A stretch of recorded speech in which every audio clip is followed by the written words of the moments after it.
Stand up, New York Rangers and New York Islanders fans. And for some reason, I do not see you. I'm not kidding. I don't see you at all. Mets, I'm right here. but I don't see you. I don't see any video whatsoever. Oh. Did I put it up? Just swore I put it up. Hold on, let me try to refresh.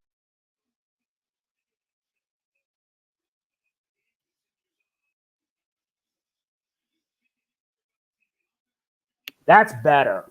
Had to reboot the damn thing. Oh. So now we have two New York hockey teams who are pretty much, well, in a mess of sorts. Well, I mean, to be fair, the Rangers have won 6 in a row, and the Islanders have been in a flux because of bad inconsistency right out of the chute. I mean, aren't they also dealing with injuries?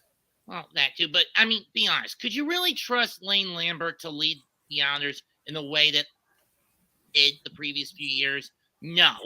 Maybe they should have not fired John Tortorella. Wait, the previous hockey coach that led them all the way to the conference the Islanders, not the Rangers. Yeah, the Rangers, on the other hand, oh my God, they're a bloody wreck. Well, at least but this year they're leading the Metro. They've won their last 6. And at least they didn't have to change coaches in the middle of the year. You know who's coaching the Islanders now? Who? Patrick Waugh. Why would you fire John Tortorella? He was such a good it was Barry Trotz, then it's Lane Lambert for the Islanders. Why would they fire Barry Trotz? He was a good coach for the Islanders. I don't think after 21-22's disappointment, which I blame on a slew of injuries, COVID, and the fact they basically burned themselves out to start the year on the road and couldn't get adjusted to the USB. Yeah, that explains a lot. They would explain why they sacked him. But was Lane Lambert any better? No, he arguably was even worse. The guy was barely inconsistent. The team got in last year by the skin of their fucking teeth to the playoffs, only to get knocked out by Carolina in 6. Yikes. I expected them to have happened. Yikes. That's a big-ass yikes, I'm going to be honest with you. And the inconsistency mostly stems from Lane Lambert's inability to have this team keep the skate on the blade of the skate on the throat of their opponents when they get big 3 to 4 goal leads. We've seen this whole year when the Islanders get like 2, 3, or even 4 goal leads, they let it slip to their fingertips. They blow it. That's the problem. The Rangers, on the other hand, at ABC, Raphael. Yeah, they blow it, and that is the biggest problem of them all. Because if you're going to blow a lead like that, consistency. They're not just inconsistent; they're just inconsistently bad. Inconsistently bad. You're referring to the Islanders, not the Rangers in this case. Yep. At least the Rangers have been good this year. I know. To another postseason appearance, but can they do what they couldn't do last year, i.e., not fuck it up in the first round? Well, they sadly already have, which is unfortunate. I mean, last year they blew it badly. Oh, great. I should have known this. How badly? Extremely badly. Why is it they always do this damn thing like with these extravagance and don't drop the puck for like 40 minutes? They play us like a damn fiddle, unfortunately. Yeah, I'm right. But I do like the Stain Series jerseys for tonight. Yes, I agree. Those are cool looking. I mean, they're a lot better than they were 10 years ago. I agree. And the first Steam Series was between these two 10 years ago at Yankee Stadium. Indeed. And next year they're holding the Steam Series in the Horseshoe. Yep, the Horseshoe. That's not going to be a bigger issue than I anticipated they would. You do know where that is, right? Yeah, I do. It's the Buckeye Stadium out in Columbus. In Ohio. It's going to be the Wings and the Jackets. And, of course, next year's Winter Classic at Wrigley again. Indeed. Second time that venue's hosted the Winter Classic. Yep. Let me be blunt. I don't think I'll ever get a Winter Classic down here because it's too damn warm for it in January. Know what I mean? Yep. And I'm going to be blunt. The Rangers have probably one of the most valid young goaltenders in the league. Both these teams have probably two of the best young and valid goaltenders in the league. For the Rangers, Igor Shesterkin. For the Islanders, Ilya Sorokin. But I don't know if Sorokin's in the net today. Mm-hmm. If he is, I don't know if I can trust Semyon Varlamov. Agreed. Maybe not. I agree with you on that 100%.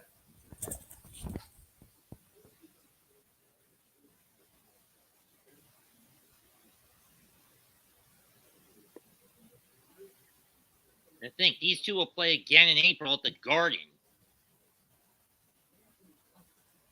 On one of the last ABC games between.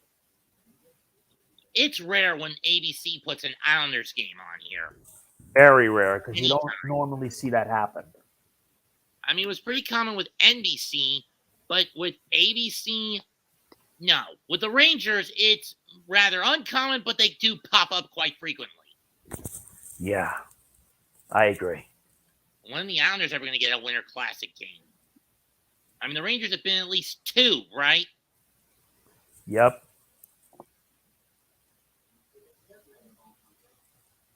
There are a lot of playoff implications in this one. There you see backup goalie and former Stanley Cup champion for the Rangers, Jonathan Quick. Granted, he was a king when he won his ring. Yes, indeed. Yes, indeed. What a drag. Yeesh.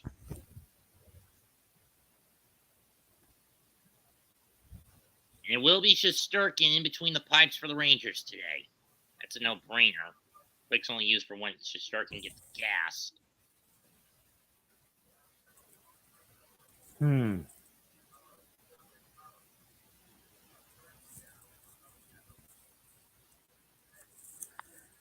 So has the game started?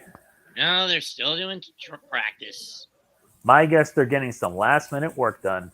That and the overkill pageantry before they drop the puck. Yes, they do, because you can't start a hockey game without that.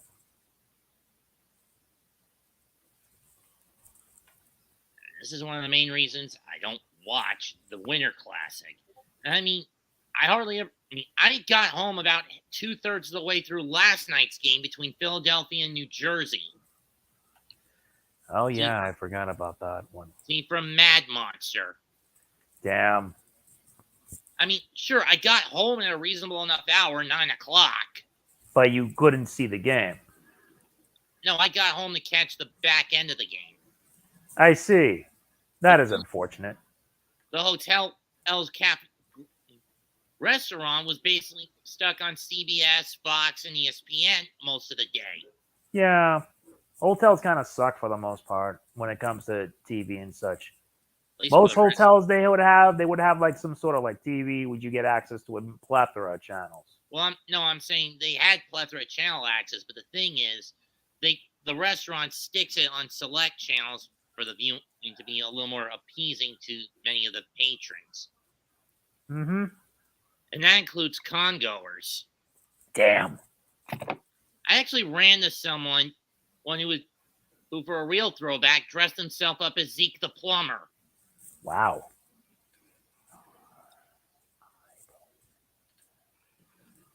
One of the scariest characters you'll ever come across from a kids' 90s show that didn't even center around horror. Wow.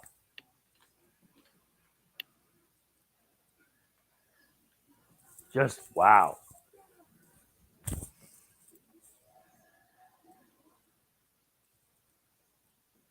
Yeah, the Islanders will need to play, including today, have to play every game like it's a playoff matchup. They have to in order to have any hope. And that's just to get in. Indeed. Last they checked, they're like 5 or 6 back at the Red Wings, who have the last spot. Indeed. I gotta clear out the rest and get my platinum and be done with Borderlands 3. Overwatch? Nope. Borderlands 3. I'm trying to plat this trophy, and I'm only a few away. Oh. Yep, and once I get that, then I'm deleting that because FF7 Rebirth is coming on the 29th. Just to let you know, we got an episode to do on the 21st. Oh, yeah. 22nd. What's the... 22nd. Oh, yeah. What was it? It's a 22nd 21st, it's a doubleheader for New Japan's New Beginning and Sapporo events. I see. This may prove to be most interesting. Especially since we are not doing Elimination Chamber picks because of how early the show takes place on Saturday. Very early.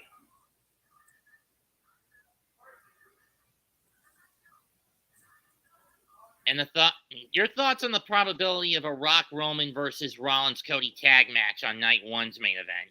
I wouldn't be surprised if they go that route. My question is, will Rollins betray Cody or will Rock betray Roman? It's not a matter of if something happens, it's when. As far as taking the belt off Roman, they gotta do it this year at WrestleMania. No more holding out. No more holding out, no more excuses. I know what they're trying to do. Yamir's jersey's going to be retired at some point this year. Granted, it'll be what he started his career as, a Penguin. Yeah, I've heard what's been going on with Pittsburgh. God, their team is just such trash. Well, when you consider how stagnant it was after they won those 3 cups from 09 to 17, can you blame them for going down the gutter? Mm-hmm. It's the same thing with the Capitals, only they're at least in a better position. Yeah, ever since they won in 2018. Vegas won theirs like about 6 or so years after their formation. That's nuts. Mm-hmm. People predicted that they would win their first year, but it took them 6. That's at least something. Well, it made them the villains of the NHL, even though I view that going to Tampa nowadays. Vegas ain't really the villains of the NHL. In the 90s and early 2000s, you could say it was the Red Wings or the Devils. The Detroit formed a dynasty with Steve Eisenberg. Steve Yzerman. I only hope that things could get better but what I'm hearing in the NHL, there's been some controversial stuff going on. Not as controversial as the bad ref calls the Knicks have been getting in the NBA. Why are the Knicks such trash? Oh, I forgot. They still have James Dolan as their owner. Well, I'm talking about what happened last Monday. You remember that call against the Rockets? Against Houston? Jeez, that was bad. How could the ref cast Brunson as a scapegoat when he didn't even hit Aaron Holiday? Know what I mean? Yeah. And then only after the fact you admit you made a bad call. Bullshit. Yep, you're right. Mm-hmm. The sooner the NBA gets a robo-ref, the better. How would robo-refs actually work? I'm not going to lie. How would they actually work? Because I would find them to be rather flawed.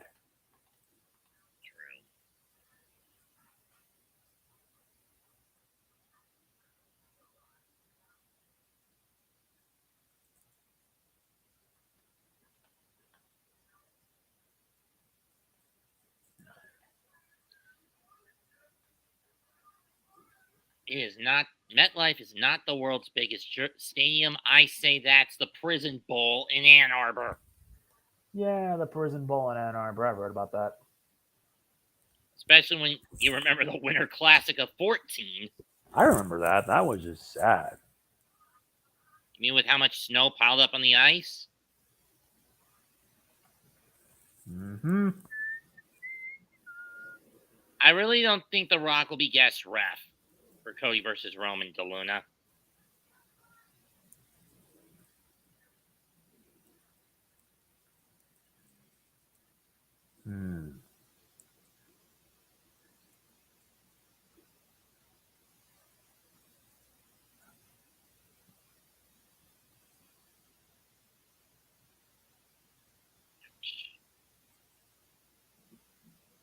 Have you caught up with the recent episodes of Invincible? I have not gone up, unfortunately. Oh. Been too busy as of late. Oh. Yep. I don't know what's worse to sit through, Invincible or The Boys? At least The Boys is somewhat of it tolerable.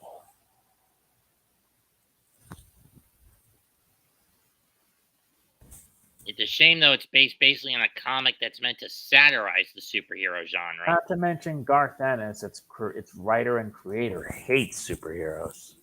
Outside of the DC Trinity. Yeah, but there is one thing. He does respect Superman. He has a soft spot for it. As well as Wonder Woman and Batman. The DC Trinity.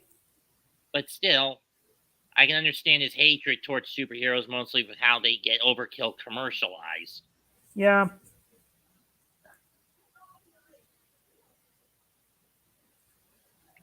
Ouch. Screw American Idol. I know, it's a shit show.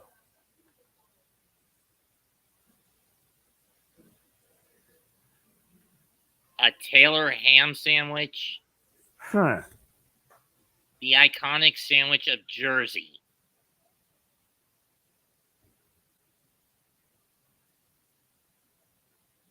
I've never had that. Mm-hmm. And I went to New Jersey quite a few times as a kid.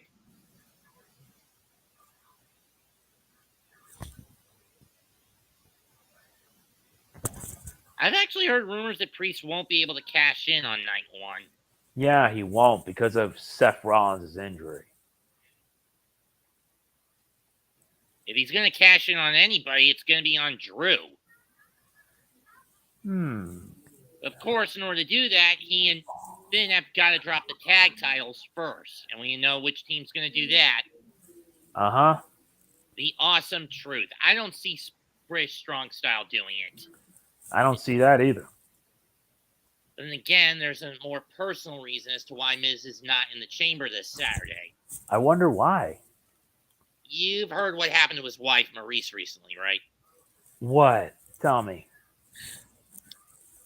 She's going to have to go through birth canal removal surgery to get rid of pre-ovarian cancer. Oh, shit. Better to do it now than let it build up.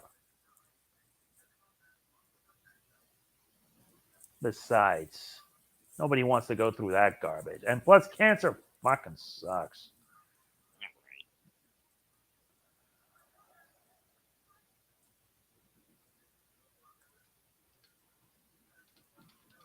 But then again, I've always found R-Truth's involvement with Judgment Day a gutbuster. To think, at 52, he's still making people bust a gut. I'm referring to Truth. Yep. Yes, indeed. I'll be right back. I'll be right back. Go ahead. I'm keeping myself busy finishing up almost every side mission there is. Because I still got to get that platinum for Borderlands 3. And once I get that, I am fully done.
Now with that done, I can just start working on getting over there.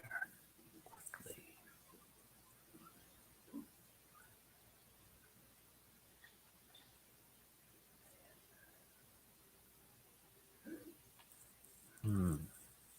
Where is it at?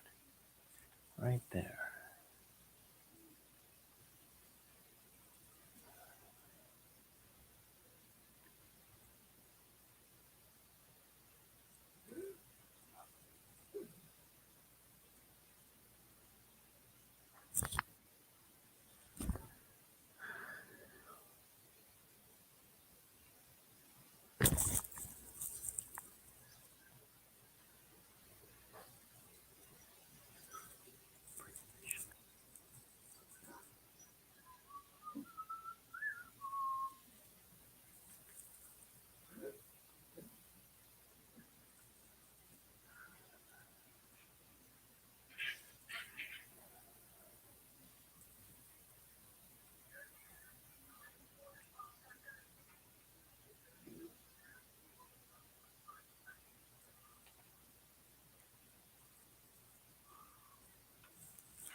Now I need to finish up everything in Pandora, Eden 6, and Promethea.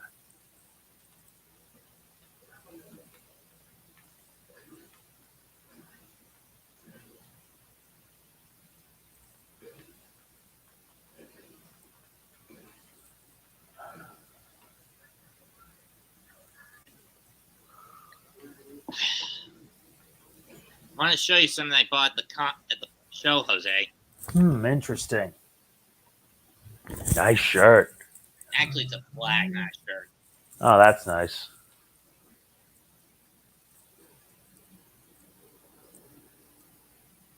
If this was an anime convention, it would have been like double of what I paid for it.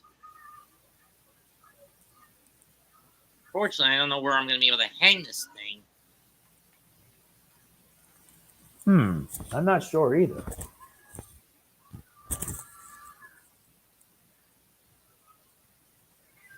Let's just say things have gotten even crazier in One Piece. How crazy, aside from Gear 5. Which is really the true form of the gum fruit, or I should say mythical human fruit. Human fruit? This is turning into a serious retcon or something. It's more like a massive cover-up by the world government. Because to them, that fruit, Luffy's devil fruit, is viewed as a threat because the title of the name of the fruit is actually Mythical Hito Hito no Mi Modelu Nika, or Model Sun God. My God. And essentially, that's an entity that epitomizes freedom in the One Piece universe. And that fits Luffy's character perfectly. Wow.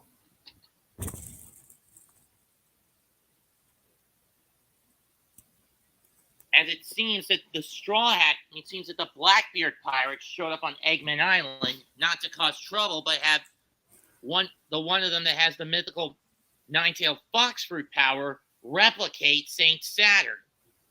Right? So they can basically infiltrate where the ancient weapons Pluton and Saturn are and get them unopposed. Because people are terrified of the Gorosei. Yeah. I mean, this is why I think when it boils down to it, now throughout the whole series, Luffy is abided, as is the case of many shonen protagonists, by a code where if he beats his enemies, he won't kill them. Yes or no? Is that true or false of him? No, he would never kill anyone. Well, I mean, considering the factors of what Blackbeard caused, not just to Ace, but also to Garp, it's implied Garp is dead at this point. Yeah. Luffy has justifiable reasons to hunt Blackbeard and his crew down and cut Blackbeard's head clean off his shoulders. The true threat responsible turned out to the one that introduced all the hole in the Grand Line turned out to be a lie. As far as I'm concerned, it may have been Akainu who killed Ace, but Blackbeard was the catalyst to it happening. So if there's any one pirate that Luffy's got a grudge against and would be more than glad to throw his no-kill code out the window against, it's Blackbeard. Who else would it be? The one person, the impetus.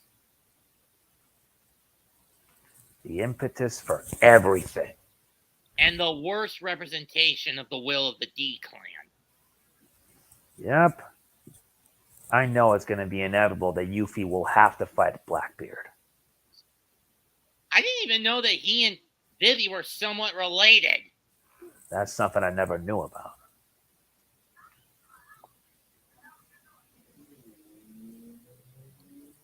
Now I gotta work on finishing up finding all the iridium slabs so I can finally put this whole damn thing to rest.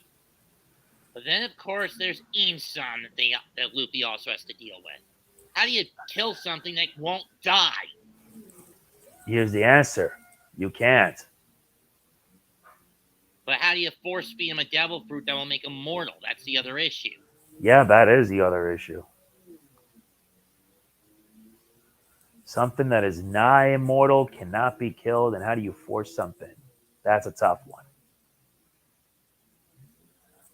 As far as I'm concerned, once Luffy uncovers the One Piece, which I think has the information behind the real reason for the Void Century, and all the knowledge that was gathered up after the whole Ohara incident Buster call, know what I mean? Yep. He should expose it to the public of the world of One Piece, and it would lead to a massive worldwide rebellion against the government. That would bring the government to their knees. Either that or to war. Yeah, after 800 years of quick fixes, cover-ups, slavery. It's time to fight back. There's any one person who's the epitome of the destroyer, it's Luffy. Yep, the one person who might change the world for the better. Because we know if Blackbeard gets his hands on the One Piece, things will change for the worse. Yep. I just find it stupid that the anime is going to end after the Egg Island arc. I agree. When we still got so far to go with that series in the manga. A lot to go.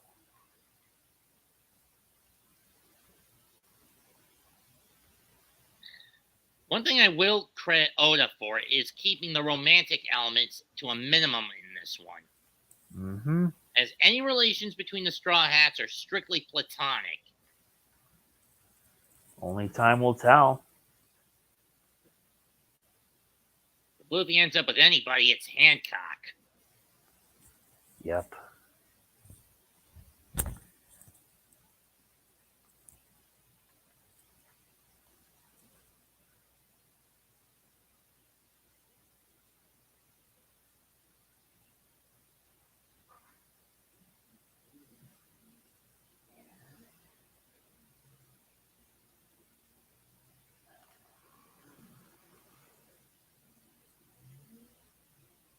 So, wind issue for today's game.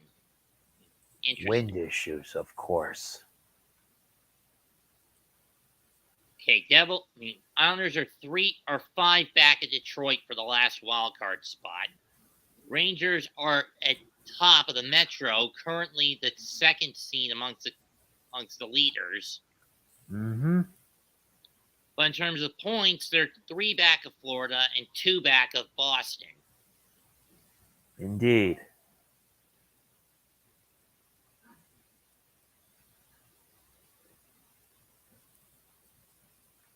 Aaron leading the Rangers in goals, points, and assists. Why did pick up for this team? I don't understand.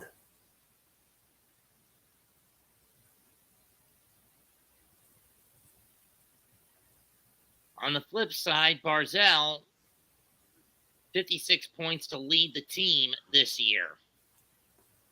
Indeed.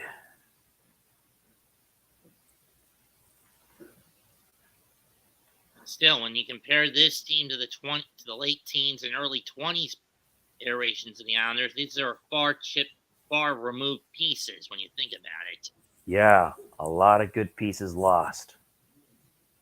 Yeah, Devon Taves, Jordan Eberle, the latter which to a... The biggest was the loss of John Tavares. Actually, people hated him. I'd say the most recent big loss was Josh Bailey. Damn.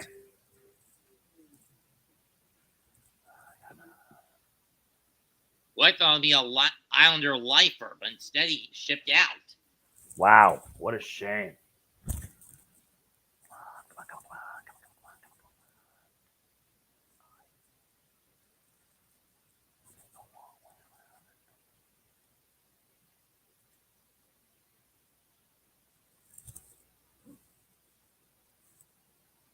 Mm-hmm. I only say that I'm happy you're not doing Suicide Squad Kill the Justice League. I'm thankful I'm not. I didn't even buy it. I'd rather get Persona 3 Reload. And I'm also Especially missing Yakuza Infinite Wealth. Disrespect all the male members of the league got in the game. Yeah, I know. Including Kevin Conroy's Batman. What a load of bullshit for that to go out on. I know. I'm still pissed off over that. And it's gotten so bad that, yeah, a lot of people are not happy with it. I'm not happy with it. None of us are. Nobody is. But then again, that's what you get when you have a bunch of woke loonies who know nothing about these people need to be out of gaming already. I hate that. They need to get their butts out of our gaming. I like gaming when it's unapologetic, when it has strong female characters that are written properly, by the way. Yeah, like same thing with movies and TV shows. Yeah, we're getting sick of it, apparently. And I've already gone off on cultural appropriation and gang woke. I'm tired of that cultural appropriation shtick. And how with the dub butchery, I know. Apparently, someone blew the whistle way highly. And like I said, if this had happened in Japan, and or even word to Japan, they'd be put in prison. Exactly. Whether or not they get the death penalty is debatable. Very debatable. Because I view that as a middle ground penalty, because you'd probably get put in prison and have to pay a hefty fine, but still serve a certain length in the slammer. Yup. And then you lose your visa to go to Japan, be barred from there forever. Indeed.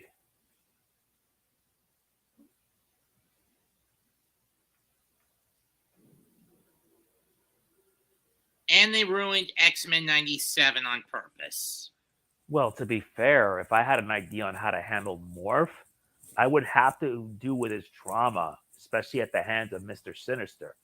And that would give him a massive breakdown, and he would basically try to piece himself together.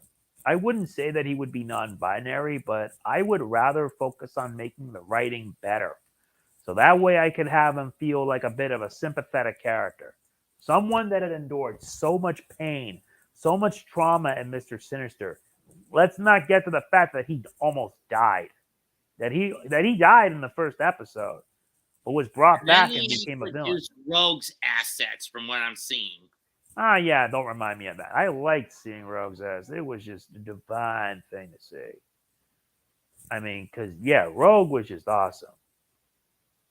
Even if the way her powers worked were inconsistent at best. Yeah, but the funny thing is, Rogue actually started off as a bad guy. Yeah, I know. Before she butted heads with Miss Marvel, and her personality had changed. And don't get me started on how Nightcrawler got retconned recently. How bad of a retcon is it? Because if there's anything to go by, is that DC and Marvel don't know what the fuck they're doing with their properties. They made Mystique his transgender quote-unquote daddy by having her shapeshift into the guy that was Nightcrawler's original father in the comics and then impregnate one of the maids. Why would they go and do this shit? That's a complete slap in the face of Kurt. Yes, it is. A slap in the face, not just to him, but also his character. And everything he stands for. Yup.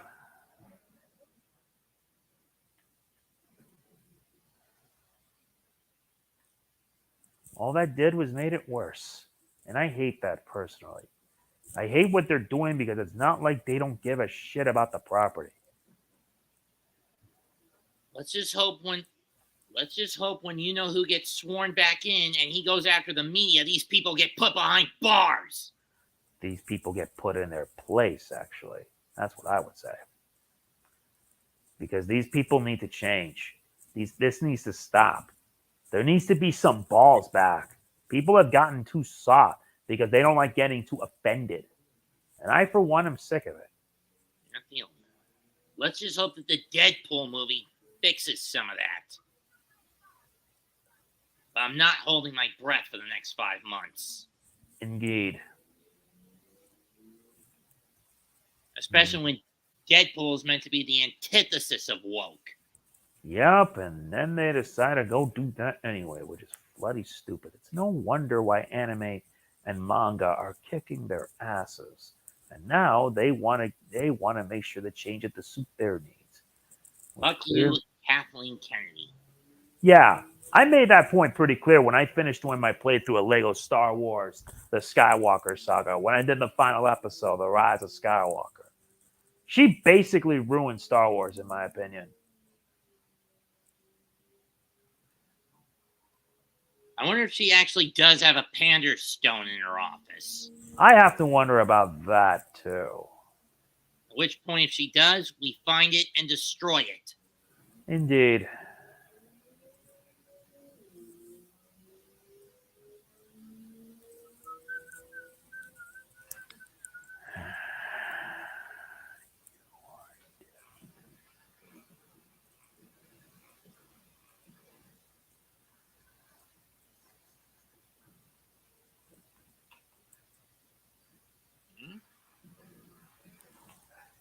Damn it, where is it? Where am I missing all the other ones? I'm only missing one more area in Eden 6 in Promethea.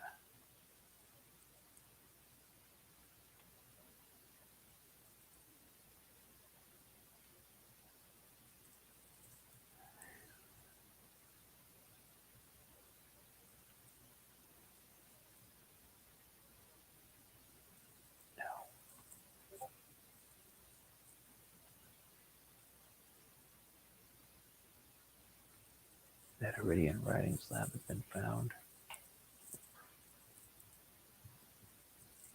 That one was also found.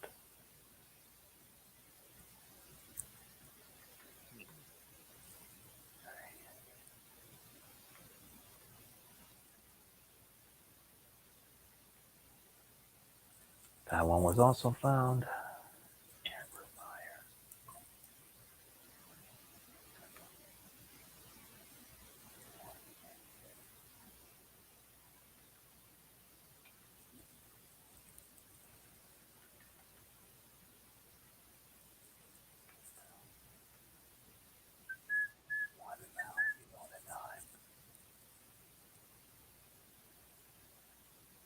Personally, I would have preferred having the game at City Field.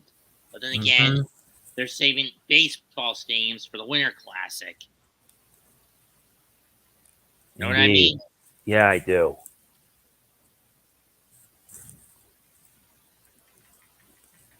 I do. Even then, they have to do most of them in up north venues. As anything down south is too warm for it. Uh-huh.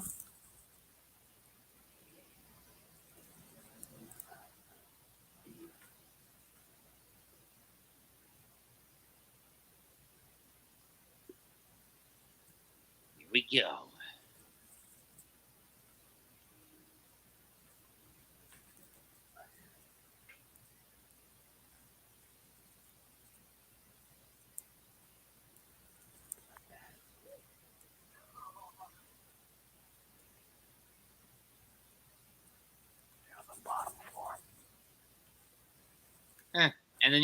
And both football teams have representatives there. Solomon Taurus,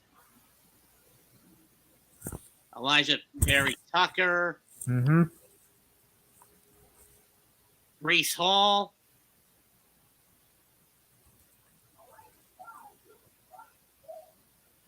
CJ Mosley,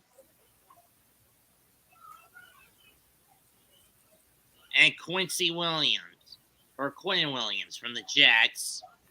And for the Giants, it looks like it's Sterling Shepard. Probably going to be retiring after this year. Yeah. Saquon Barkley, who might be going to free agency after the draft. Yep, it's going to get rough. And Tommy DeVito. I'm not surprised. Hey, at least it's not DJ. Yeah, you're kind of right. Then again, it wouldn't surprise me if they reduced Tommy to third string again. Know what I mean? Mm-hmm.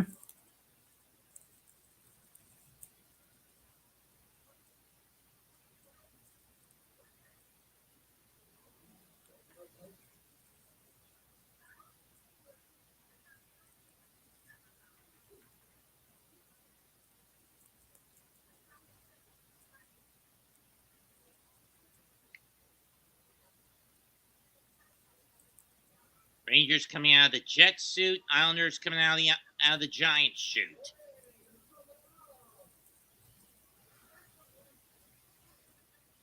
Rangers on the right, Islanders on the left.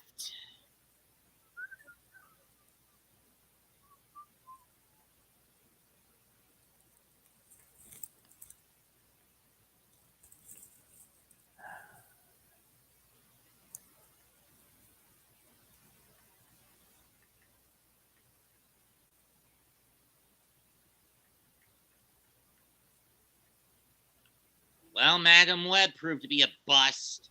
Of course it was. But did anyone expect anything less from a bunch of woke wackos? Nobody expected anything less from that garbage. And they're saying it's even worse than Morbius. Good, that's a bust that's well deserved.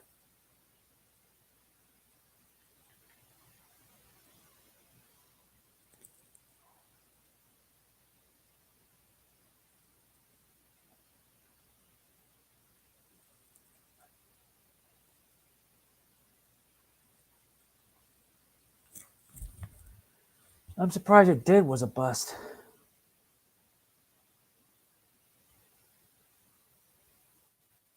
Lonnie Quintello? Never heard of her. Mm.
Radiated arcades.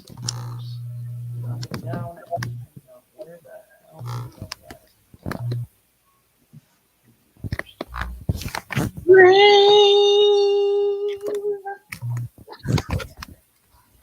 Slowly. One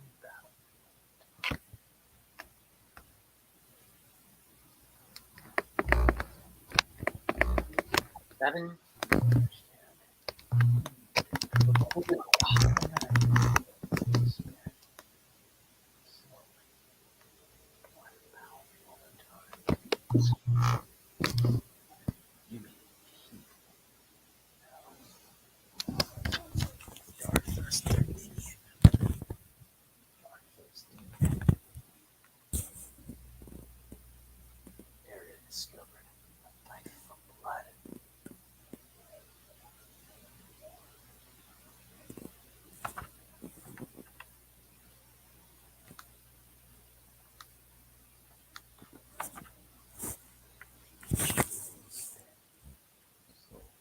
And Ryan Tache and Mark Messier to bring out and to drop the puck.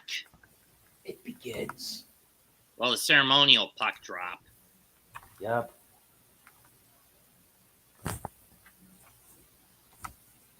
Trottier, part of the Islanders dynasty of the 80s, and of course Messier, that 94 Miracle team.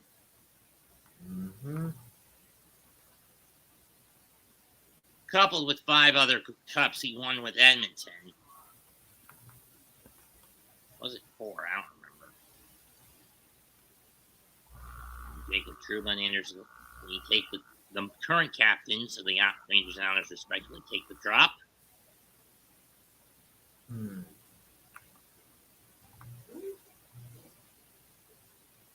Igor Shesterkin this year, 21, 12, and 1. Last start, shut out the Flames, 29 saves. And it's his only shutout of the year, 90.2%. Last 5 games for Sorokin, 1.98 goals against, but the Islanders haven't gotten a lot of wins in those games. 16 is record this year, 16, 12, and 10 when he's in the net. Anytime Varley's in the net, the Islanders are sub 500 at 6, 6, and 3, and 5.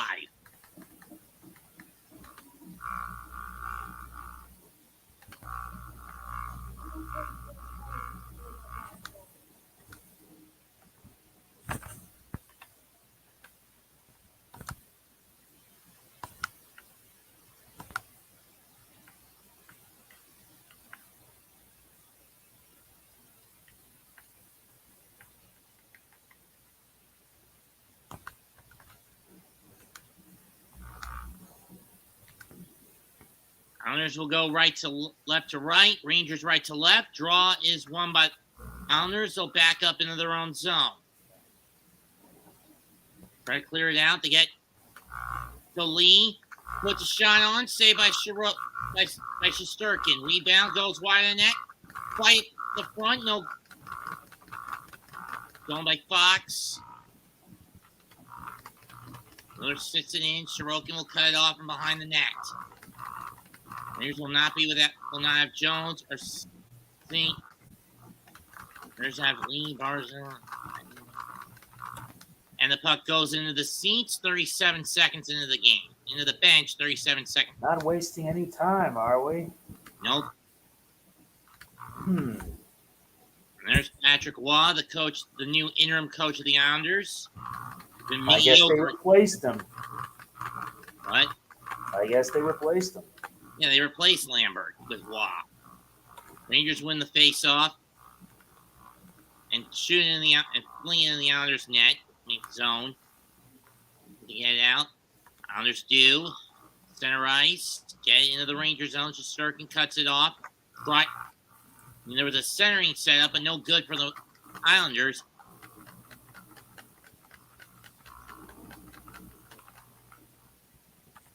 Back into the Rangers zone. Gustafson touches up.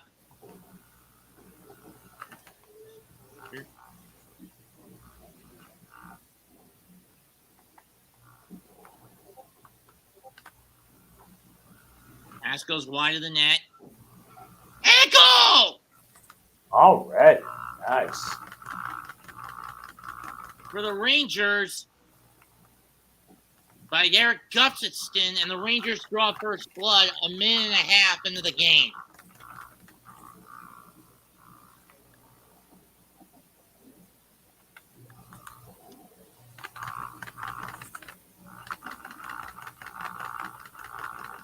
A bullet through the 3-hole on the left, on the block on the stick side, ricochets off the blocker of Sorokin and in. Rangers get the first goal of the game. And we got to fight. Well, then don't waste the breath.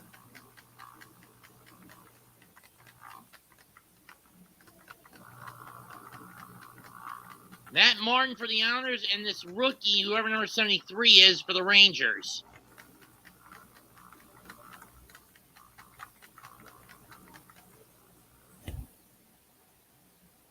I mean, he's really picking a fight with a big dog. Martin, one of the toughest fighters in the league. Yep. This will send both men to the sin bin for the next 5 minutes.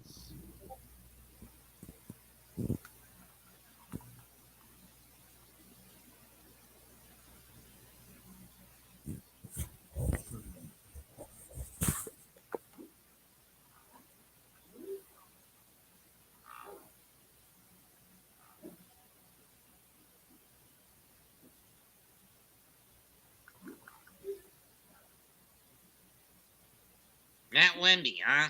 That's his name? Okay.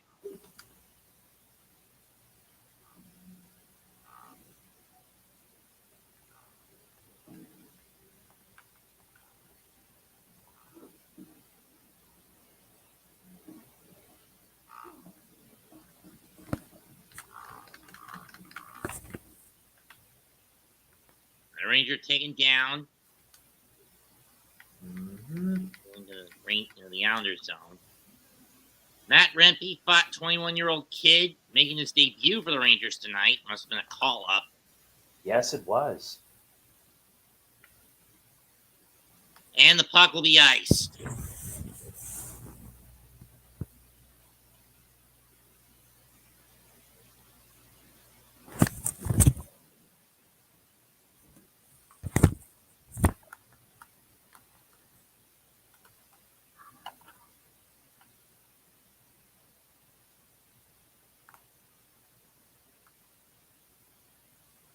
Draw one by the Rangers. They're trying to clear it out, and they do. Islanders backpedal to reset. Shot saved by Sorokin. By Shesterkin. Really excellent. Islanders back skiing through their own zone. Puck touches. No icing.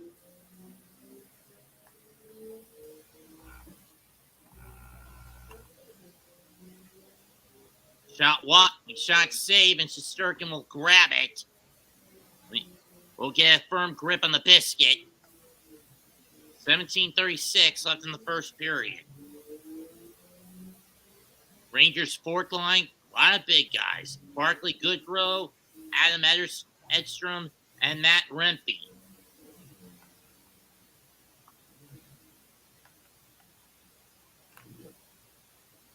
Draw one with the Rangers. Rubla tries to get it. He gets taken down on the boards. Pass and center in front goes wide.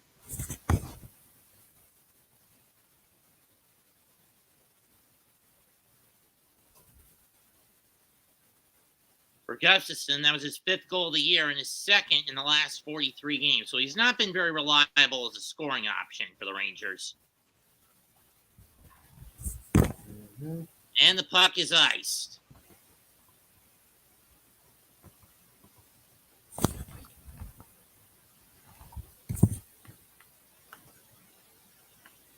And there's the Rangers head coach, Pierre Laviolette.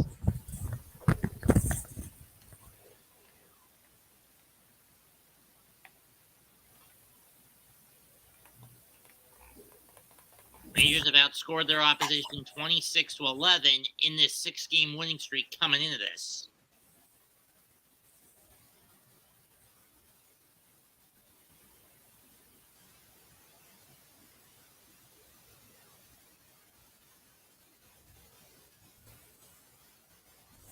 Islanders get it out. Fires a shot. Goes back behind. And then rebound goes deflected away by Shesterkin. Save. Rebound is covered up. I think Palmieri was trying to tip it in. I couldn't really see from this. That's unexpected. But then again, the trade up with the Islanders jersey is I can't really read the names off the back of them. I know who most of them are, but still can't really read them. Know what I mean? Yeah. Palmieri tried to get it.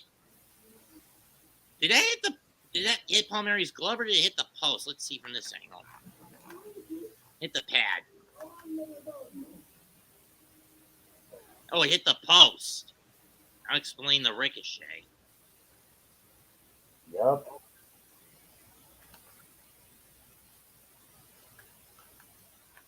Rangers also 22-6-2 when they get on the board first.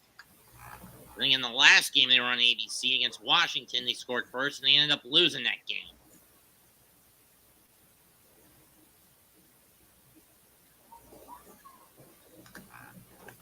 Islanders inadvertently sent it out of the Rangers up.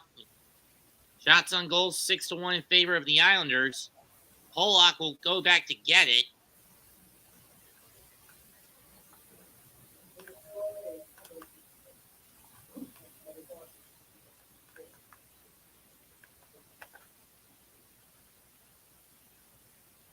Shot wide.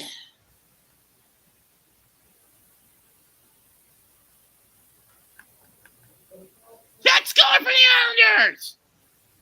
It's Brock Nelson! And who ties it up. Mm-hmm.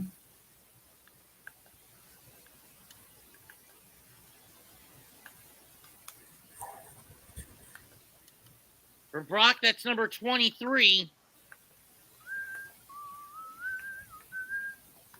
Let's go.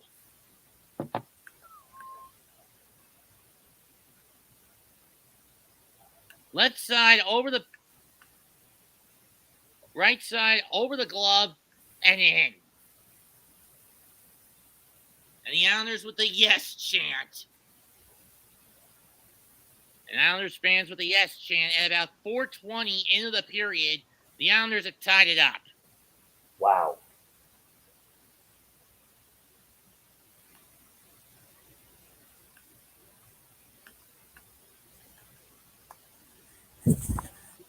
Nice. Puck into the Rangers zone. Back shot. Back pass gets sent wide and back into the Islanders zone. Sorokin will cut it up. He will cut it off.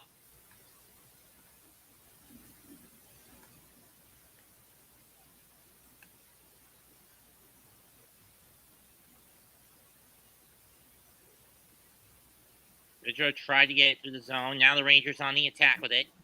Fox, unfortunately, it went sliding out. And they have to backpedal.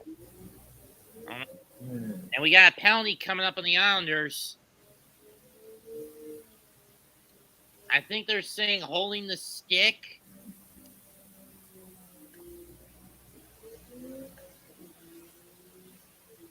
Boarding. And Scott Mayfield, he'll go in the sin bin, and the Rangers will go on the power play. Yep.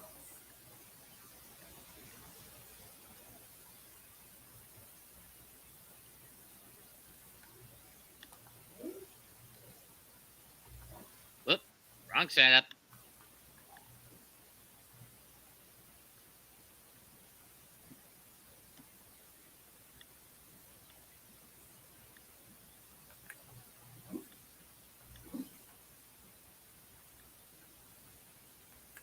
Unfortunately for the Islanders, they have the worst penalty kill unit, or among the worst.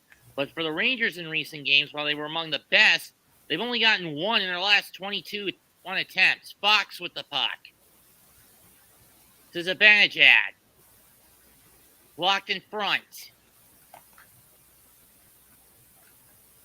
Sturkin cuts it off.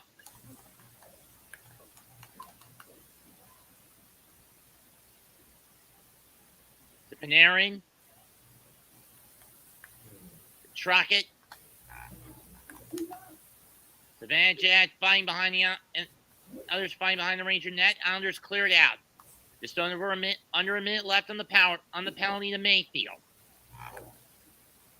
And by now, Martin and Rempe are out of the sin bin. Since they're 5 minutes in there or up, or just about up. Will we get a delayed penalty on the Rangers? No, we will not. Krako with, oh yes, we will. And it's gonna be a tripping penalty on Krako. Tough break for the Rangers.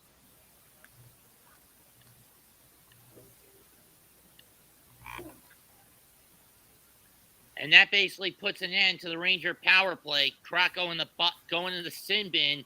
And once Mayfield's out, the Islanders will have a minute 26 of power play time.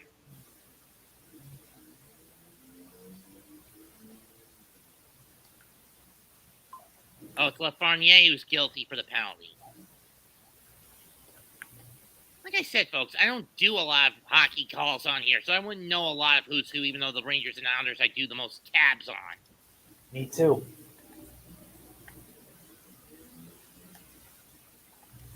Matt Barzal, 210 bursts of 20-plus miles an hour.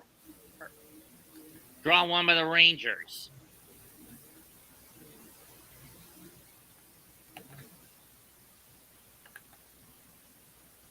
Track it.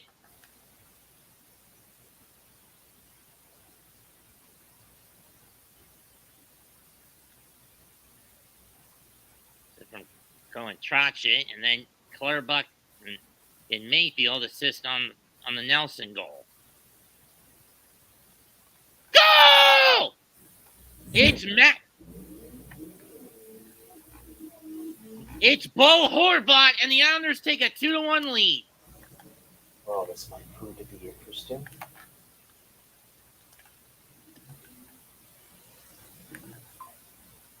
And with 3 seconds left on the 4-on-4, let's see how this came about. Okay, and then Horvat, right from the right end of the net, and from his right, goes through the 5-hole. Shesterkin can't cover it.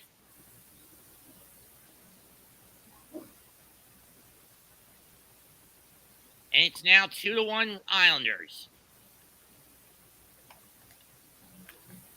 Now the Islanders will go on the power play for the next minute 25. For Horvat, that's his 22nd of the year. I was looking at more than they do! Power play goal! Nice. That's progress, I'd say. Brock Nelson, I believe, with his second of it. No, that's Matt Barzal who gets it, and it's now 3-1 Islanders.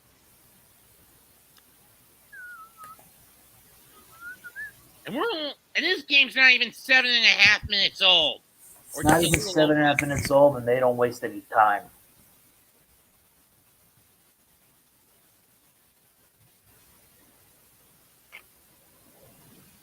Over the glove is Shesterkin because he was distracted by Nelson and on the pass.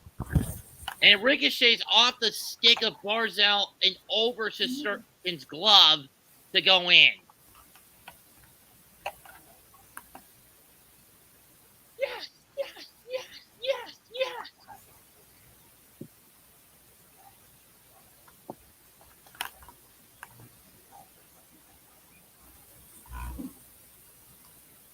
And for Barzal is 16th, the Rangers are going to talk it over in a timeout. 12:26 left in the first period. Rangers, they drew first blood, but now they've been getting pummeled. It's 3-1 Islanders. Yep.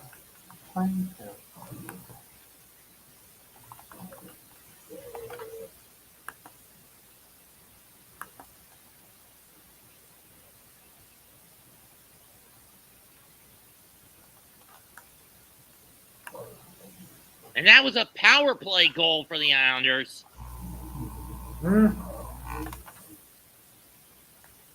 Rangers trying to get it out, and they do. Panarin with a shot they can't get off, and it goes by, and it doesn't go off. Or Lafreniere, excuse me. Nelson goes behind the Ranger net. Fox will get it. Or the Lafreniere. Panarin. And the Rangers are trying to pass it out. Can't. Shesterkin will cut it off. Gustafsson. Empty.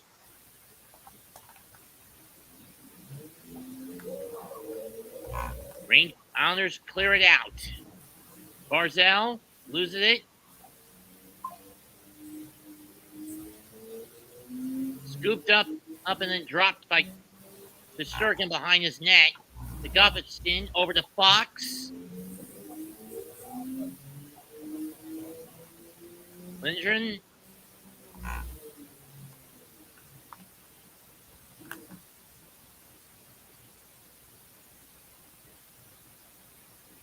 and it'll be iced. 10:59 left in the first. 3-1 range Islanders.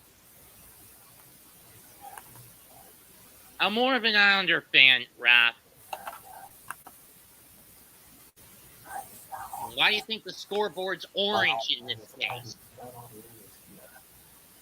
Whereas Rangers, it would have been more reddish white.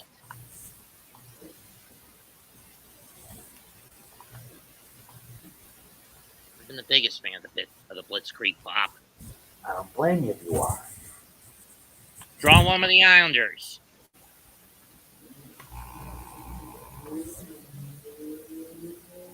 Sturkin will sling it back behind his own net. Shot back into the Rangers zone. Fox will scoop it up. Despite the Rangers being a good team, their goal differential in the first period is they're being outscored by 5.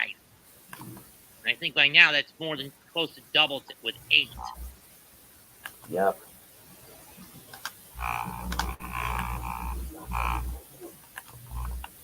They're being outshot 9-2 by the Islanders. Lindgren, or is that Gufferston, winds it, and this time Sorokin will glove it.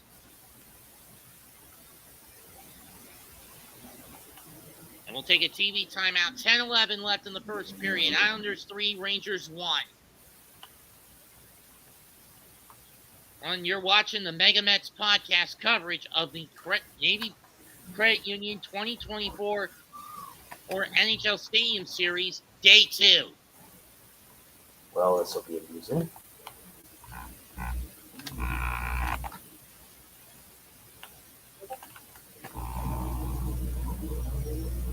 Find that last video tonight.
I debate DeVito being a local New York legend. Would you, Jose? I debate that as well.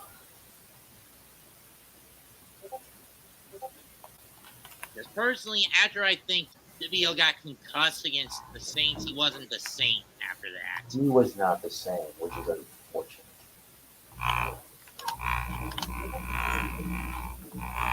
We're back. Now the Rangers trying to find their way towards the net. Not much luck there. It's cut off. But they've got the puck in the attack zone. Fox stretches.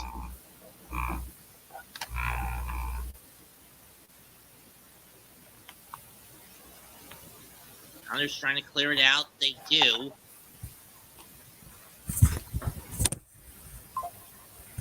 No icing, as there was contact before the puck got to the other blue line.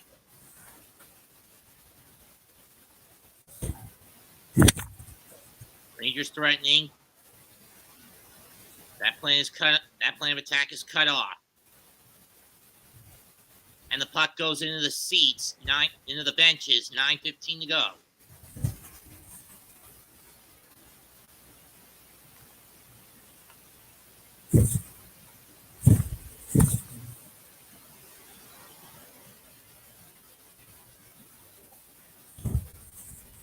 These two teams, you know what's funny? This is the first game between these two this season. Can you believe that, Jose? Wow, that's a surprise. They'll play again on St. Patrick's Day on TNT. Then on the 9th. Then we're going to have March Madness. Yeah. Well, I am a fan of the tournament, and because I don't use a cable setup, the number of games I can get is pretty limited. And if TNT, Which sucks, unfortunately. And if TBS and TNT have the Final Four call this year, I can't watch the final. Know what I mean? Mm-hmm. What's that noise? Me, I'm playing Borderlands. Why? Because I'm hearing the rumble feature of your controller or something. Yeah, it's my DualSense. Oh. Shot save, rebound, covered up by Shesterkin. The Rangers are really behind the 8 ball out of the gate. 8:30 left in the period. Down 3-1.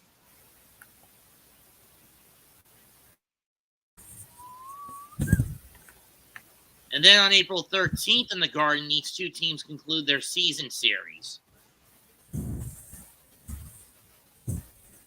Indeed. 12:30. That's too early for you, right? Yeah, a bit too early. Okay. So we won't do that one. Mm-hmm.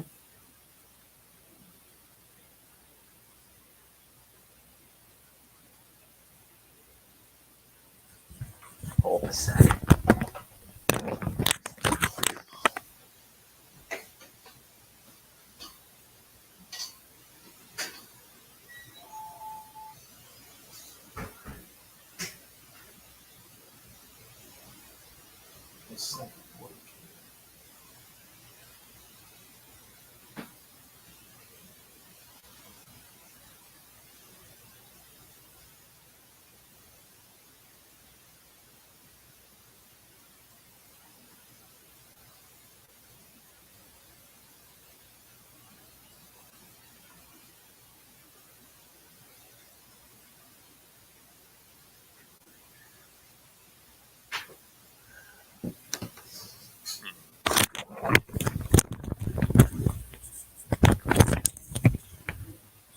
You up for doing Rangers Flyers this coming Saturday at 3?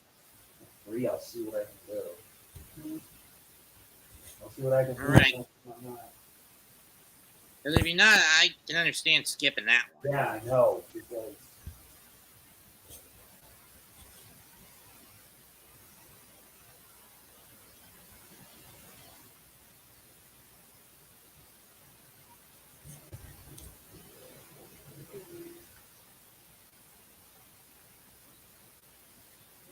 Didn't know that. Barzell, first Islander to get a point against the Rangers in 7 straight games since Mark Parrish. That's a name I haven't heard in years. Name I haven't heard either.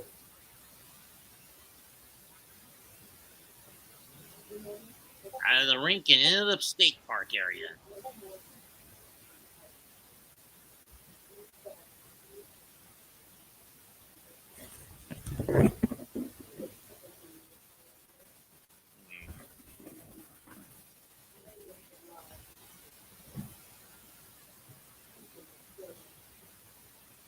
Rangers against Penguins on the 16th of March. Not too tricky. Draw one by the Rangers, but they can't control it, so the Islanders will clear it out.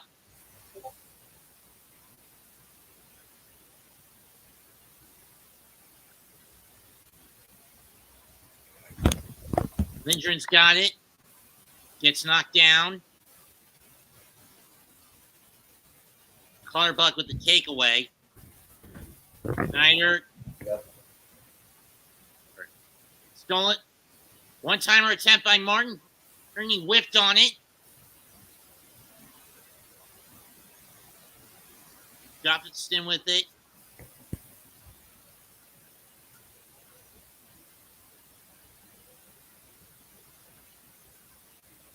Shot in and behind the Islander net. Lidstrom with it. Rempe trying to fight away from Horvat.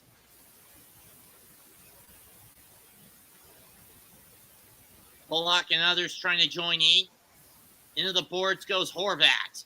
Or was that Mayfield? I don't know.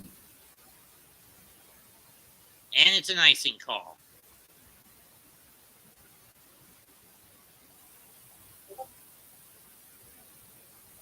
Storm Striker, we don't react. We do prognostications for wrestling. Pretty much, we don't react to that. Even if we did, it'd be too much work.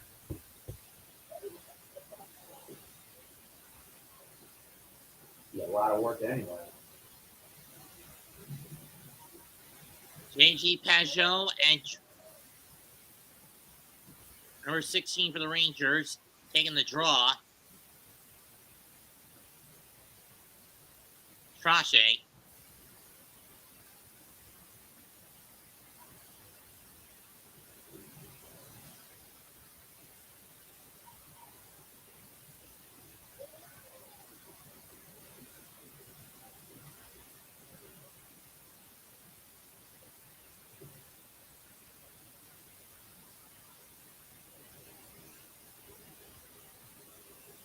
It's a Fournier, Lindgren, Fox, Panarin, and Trocken on for the Rangers. Pajot, Pellick, Pollock, Wohlstrom, and Holstrom on for the Islanders right now. Lindgren. Right to center for Chochek. Fox with it. Back to Gustafsson. Fox to Gustafsson.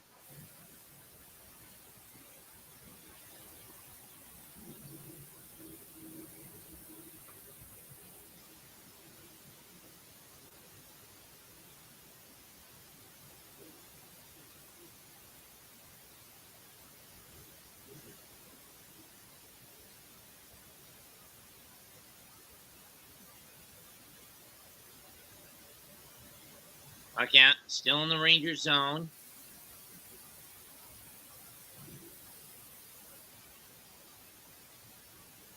Behind the ice.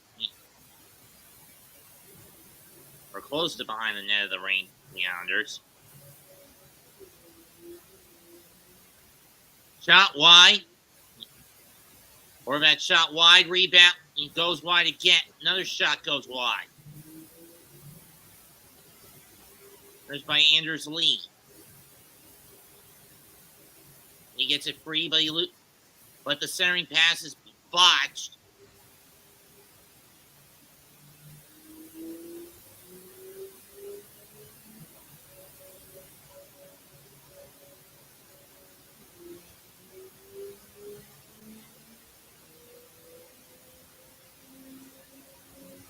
Behind the net. Shot, save, rebound, stopped, and covered up by Shesterkin. 4:39 left in the period.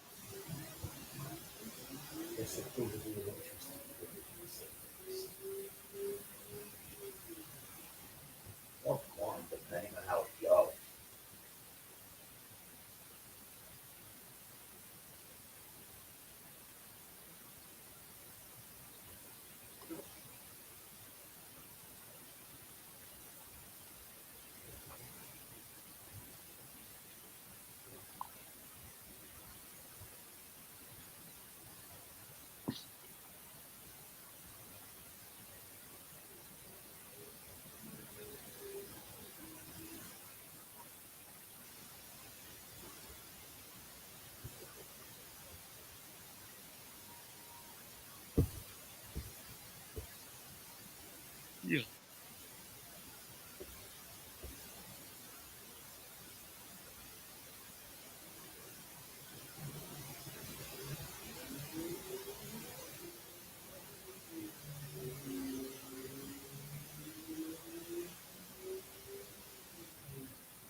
Disco fries? What the hell are disco fries? That's what I wondered. Let me look that up. Yeah, look it up if you can.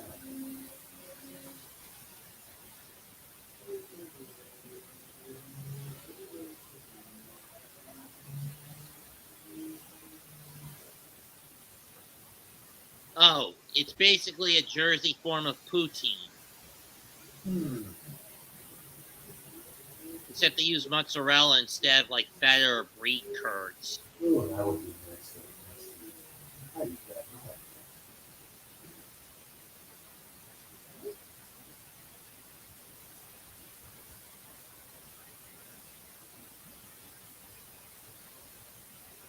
Look, goes behind the Ranger net again. Horbot will touch it to prevent an icing. Shot saved and covered up by Shesterkin.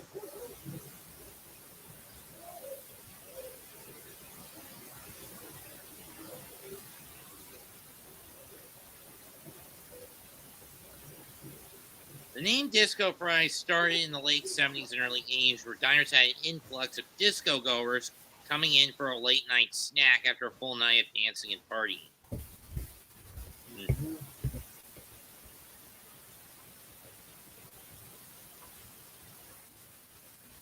In any case, breakaway for the Rangers. And it was cut off. Shot saved by Sorokin.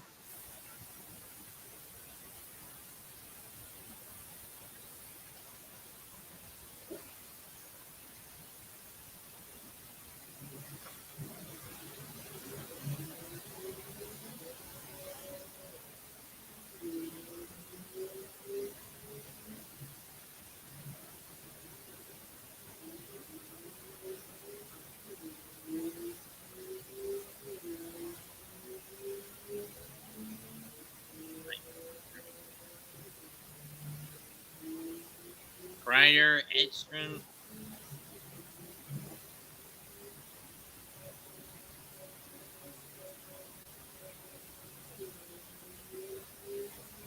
Was DeAndre Miller with that shot.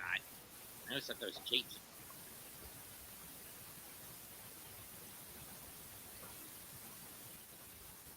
Kreider to Zibanejad. We had to glove it down. Shot saved by Sorokin.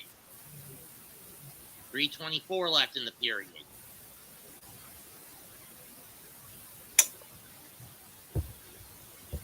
Now, Raph, I may be able to pick up. If I get up that early, I usually get up about. I'm going to get up about an hour after the show starts, an hour and a half at the most. But even then, I don't have Peacock, so I'm not going to watch it. Edstrom getting set on the Flink side. Kreider Clock's taking the draw. Oh. And they call it back.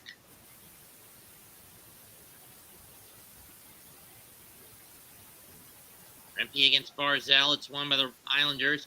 Nearly gets away.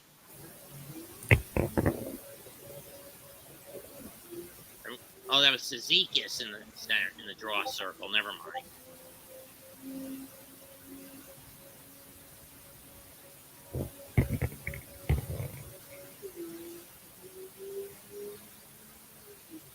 Rempe trying to.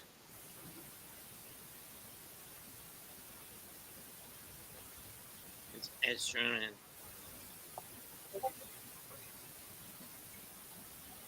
Goodrow.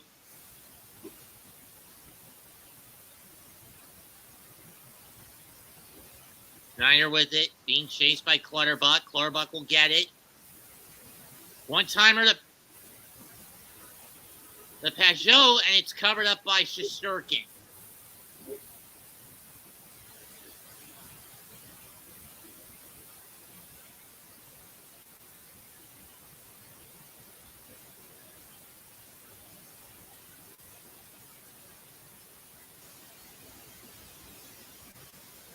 That's currently sit 14-6 in favor.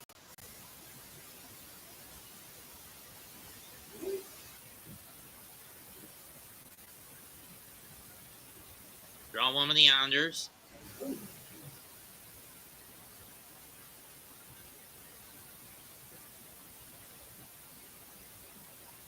That shot is cut off, and the Islanders will have to retreat.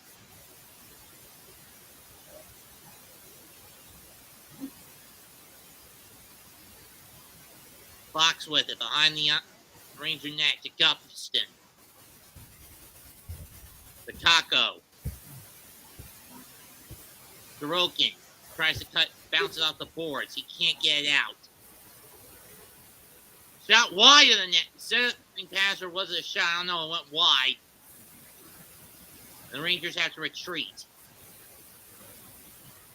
Lindgren to Miller.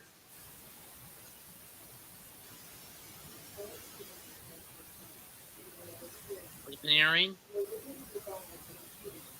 Trockett. Pollock with it behind his own net, coming out with just under a minute and a half left in the period. Fired out, gloved down by Zibanejad. Or Miller, I should say. Trouba, shot, glove saved by Sorokin, bounces away. Pellick tries to clear it out and does.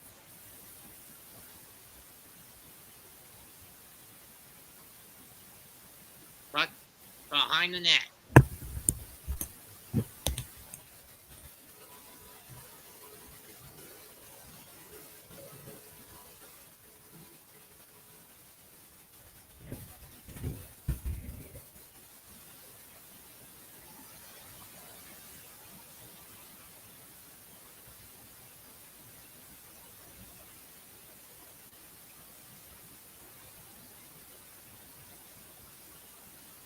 .30 seconds left in the period.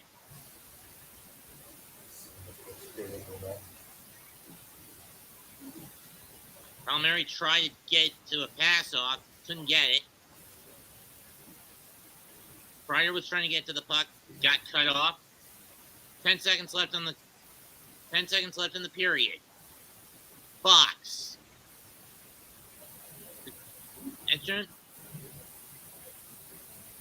Can't get the shot off, and the first period will end with the Islanders up 3-1.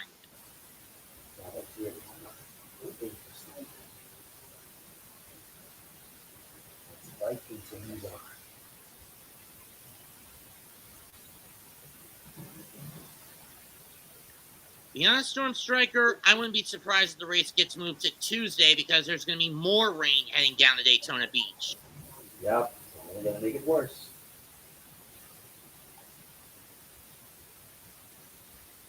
I mean, I could see them trying to get both it and the Xfinity race in tomorrow. Mm-hmm. But I don't know if they'll get it in with the amount of rain Florida's going to get hit with.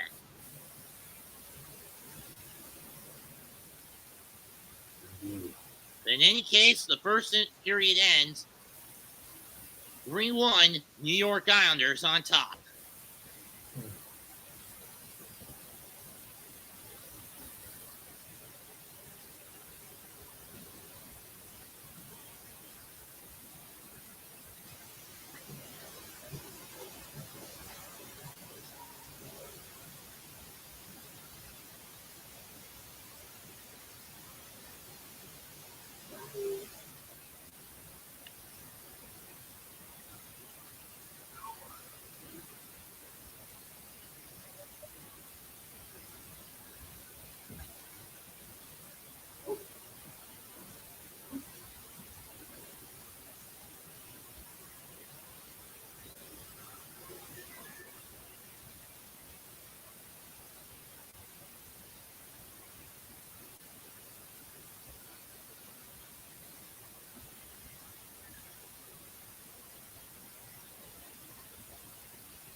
As the first period ends, we wait.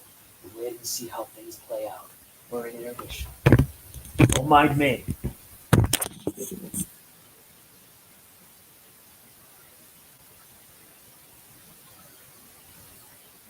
What was that, Jose? I'm 2 locations short. Not that one. Sandblast Storm is older. Well,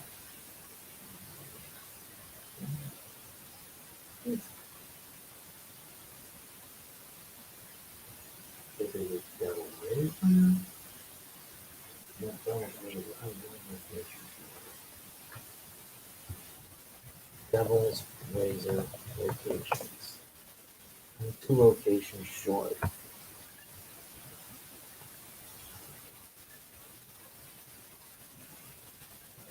Devil's Razors. 37. Pass.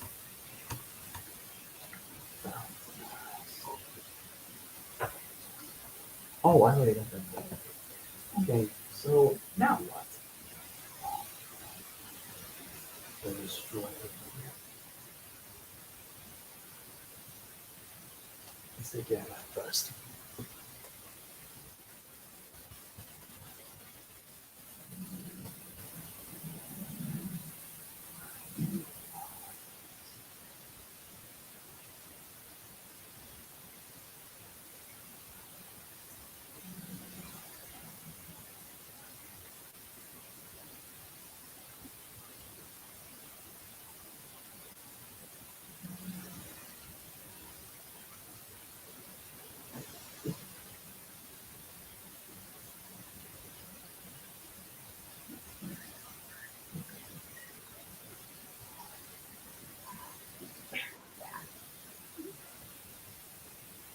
Yield.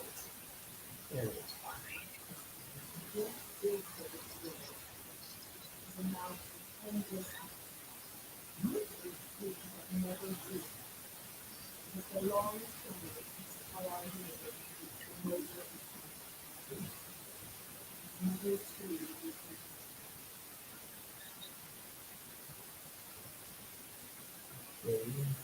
Slaughter Shaft. Slaughter Shaft down.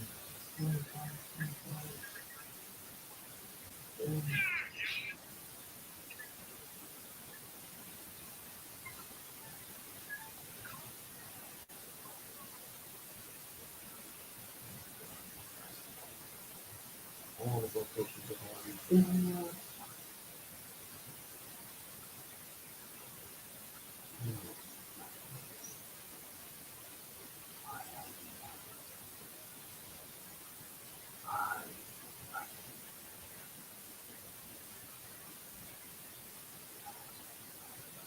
All locations found. Sweater rings. All locations found.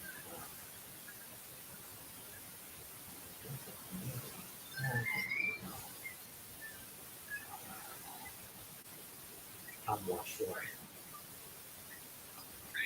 Let's go. I'm 1 location short.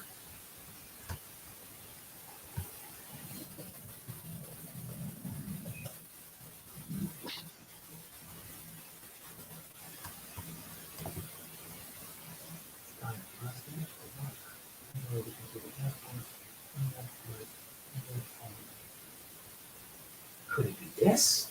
No. My prediction for the Mets, I don't know. One thing that's been consistent with this team, they're not that great in years that end with a 4 or a 1 or a 7. The second round begins. Then again, baseball season's not for another. The spring train doesn't begin for another few days, and we're still a month out from the main season, right, Jose? Yep. Still a month out. This season, after last season, when the Texas Rangers ended their legacy of failure, I wonder who's next. Brewers, probably the Mets. The Mets. No, I'm talking about a team that did not win a World Series. Oh, maybe the Mariners. Seattle. They're the only team left. Well, it's them, the Brewers, the Rays, the Guardians. No, wait, the Guardians won 148. Never mind. Yeah, I know. The Padres. This is going to be really rough.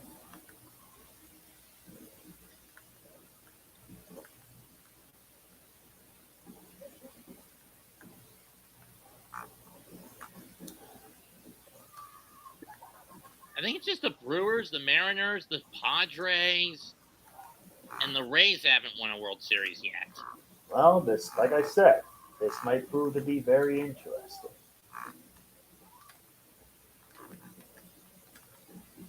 Because everyone else has won it at least once. Oh, Yeah. the Rockies. I forgot about them. Those Colorado Rockies. I forgot about them too. I mean, they got to a World Series, but they're not. But they didn't win. They got swept by Boston, who was clearly the superior team that year in 07. Yep. And you hate to admit that. I had to admit that. You're kind of right.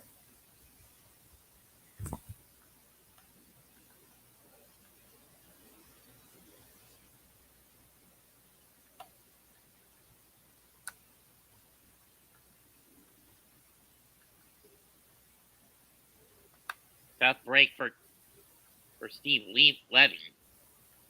Very.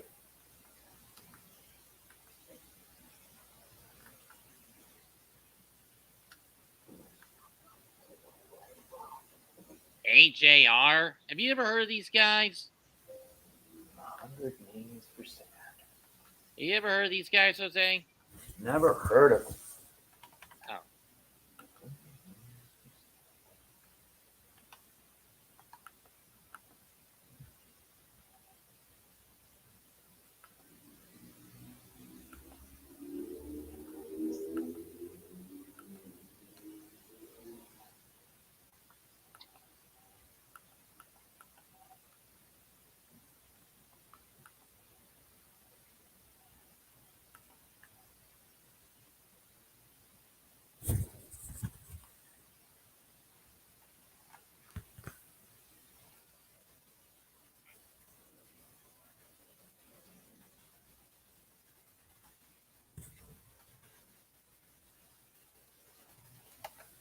My big question for baseball season this year is, how is the MLB going to do the Negro League Classic matchup down in Alabama? I wonder about that.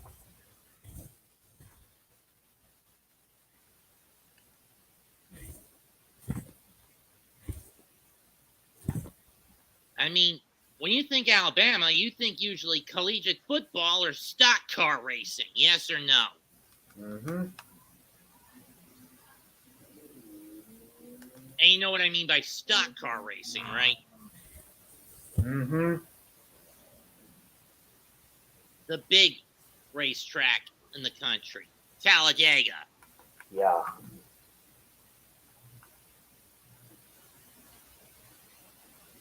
But most of the time, it's Tide football all down in Alabama. Indeed.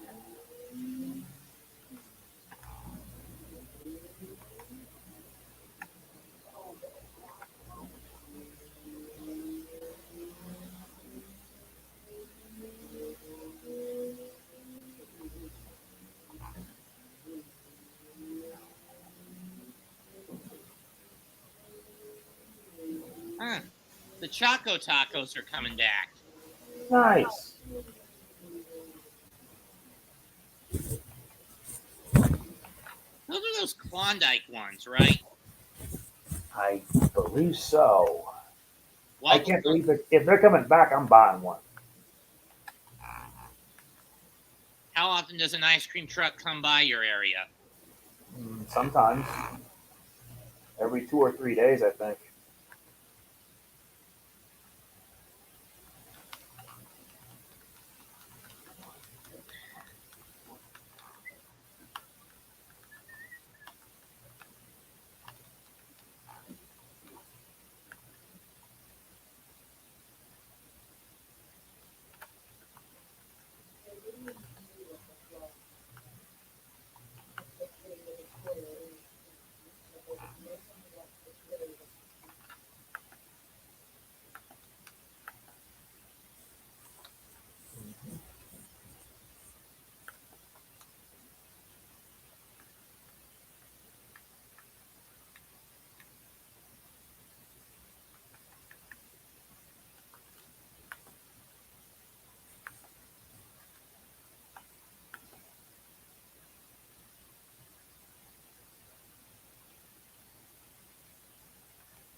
What is it?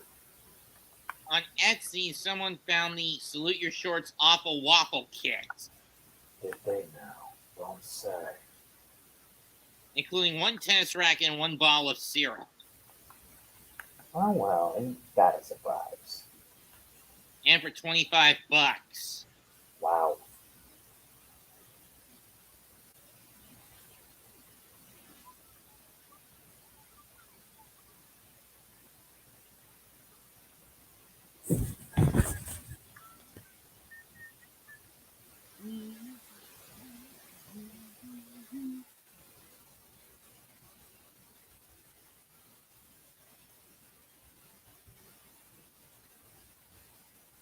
Rest in peace, Kirk Bailey. Yes, Is it Daly? I don't remember. I know.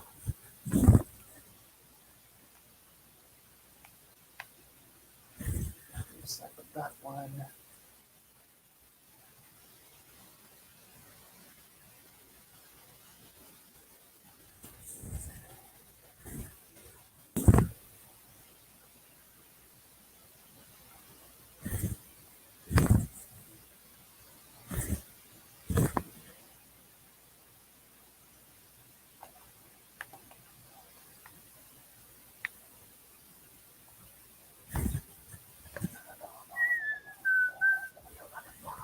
Now to get started for the same. I know.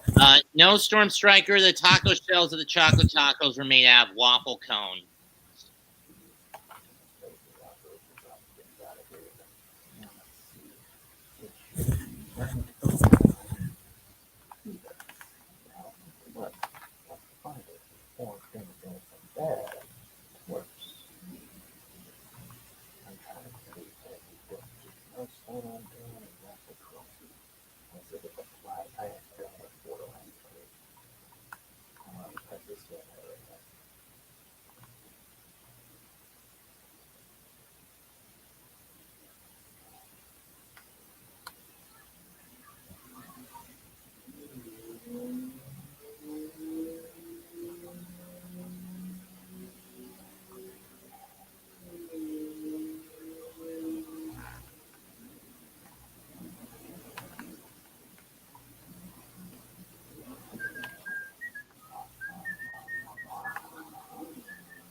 Hello, Senor. Hello, Capitan. Looks like we're getting a lot of people. That's a good thing. Well, actually, Raph D and Storm Striker are the only two that have been here consistently.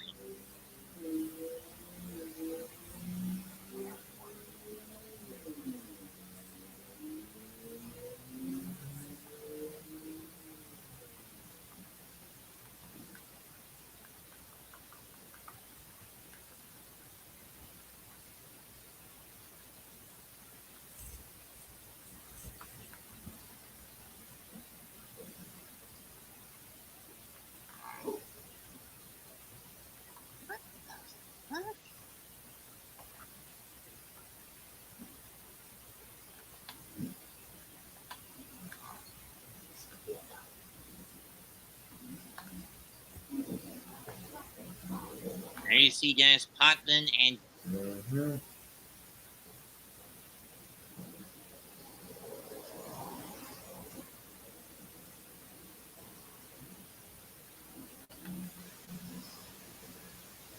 all right. That's something I could get behind. USB UBS hosts the 2026 NHL All-Star Game. Even though I hate what they've done to the damn thing. Know what I mean? Know what I mean, Jose?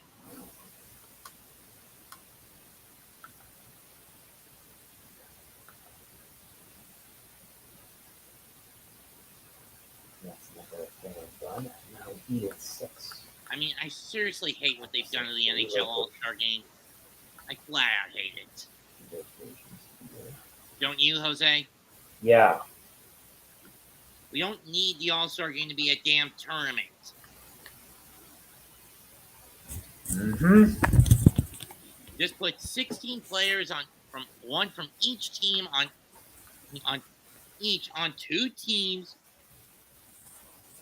with each side getting 3 goaltenders,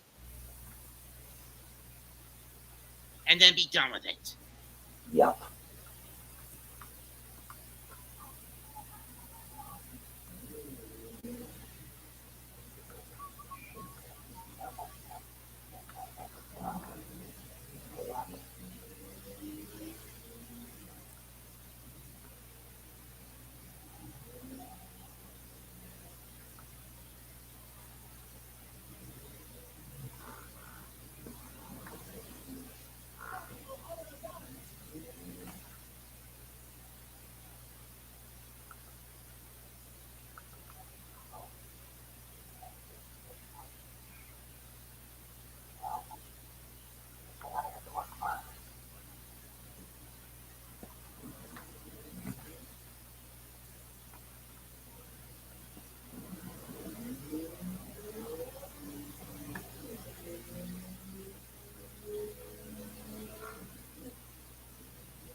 Huh. It looks like Eli Manning got both a Rangers and a Devils jersey this weekend. That's a surprise. And he also gave a Giants jersey to King Henry, as in Henrik Lundqvist. Wow.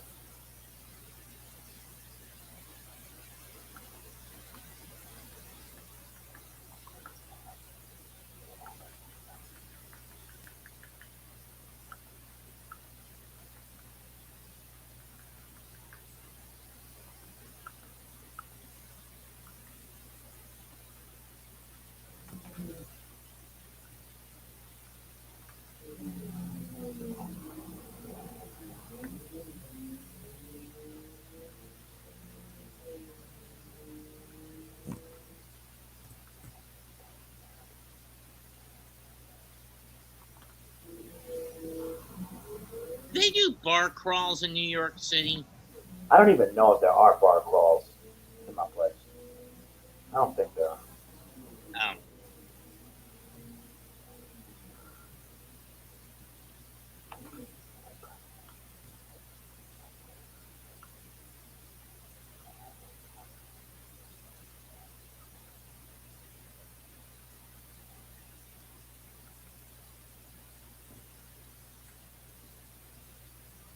Oh, that is a lie.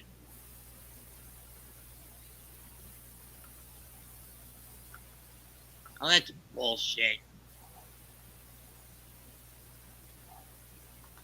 Fuck you, Nikki Haley. But of course. The only reason ABC let her get away with that kind of ad is because she's a damn rhino. Of course. Yeah, I keep saying that, but you kind of get the point.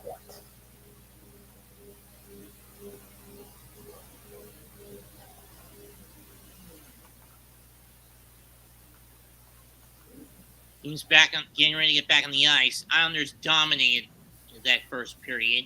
3-1 goals, 18-7 in shots, 27-12 in shot attempts, 18-6 in terms of face-offs won.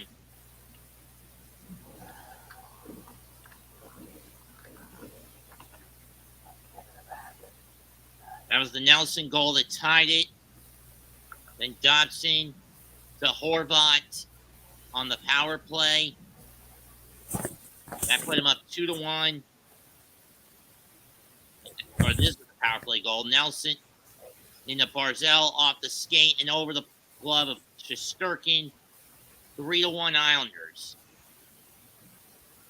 and all of them have come from the right-hand side of the net, or two of them have. One's more middle left. Mm-hmm. Rangers will go left to right, Islanders right to left this period. They'll switch back third period, but then midway through, because of wind issues, they'll switch it back to left to how the second period setup is, with 10 to go, with 10 minutes left in the game. Mm-hmm.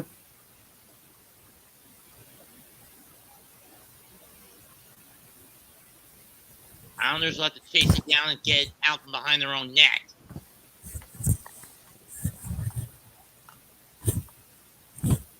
Dobson, one of the best dishmen. Trouba. Disadvantage ad, tipped in front. Fryer and Rocket trying to get.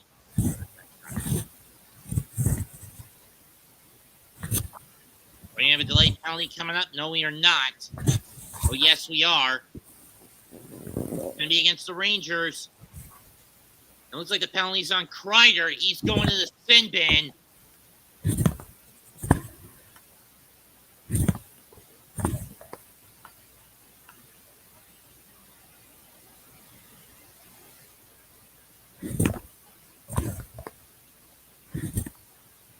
Two minutes for hooking Adam Pelech.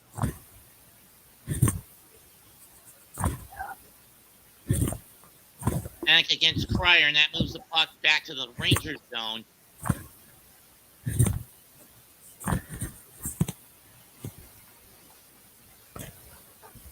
Islanders tied for 13th in the NHL in terms of power play. Lead shot, nope. Pollock behind to Lee, back to Barzell. To Riley to Pollock, no. Lee to Pajot. Over to Pollock. To Riley. Back to Zell. Duvall. He got it! Goal!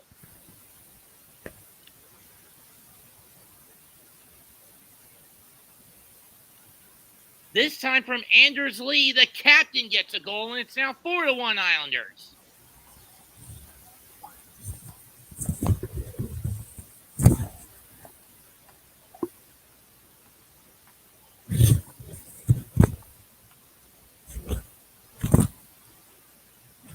Yes, Anders Lee tipped it, and it hit off the post and inside part of the post and in, and that's what happened. And for the fourth time, the yes chants break out at MetLife. Indeed.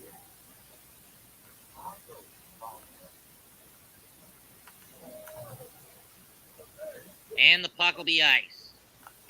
The Islanders are now 2 for 2 on the man advantage.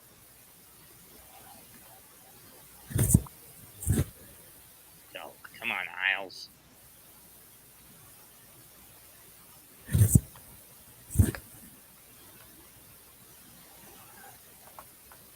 I wouldn't count the Rangers out yet, Raphael, mostly because of how badly the Islanders have been able, how lackluster in terms of lead holding the Islanders have been this year.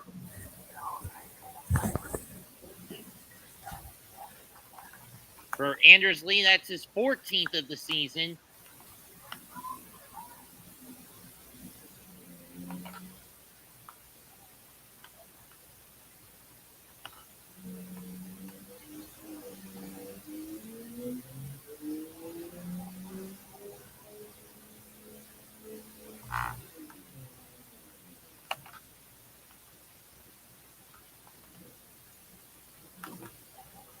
Fox with it.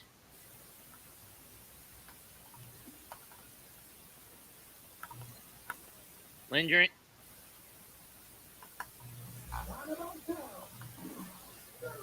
Tries to get it out.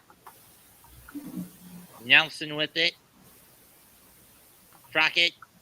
Narin. And it looks like we're going to have another penalty. Or it was covered up.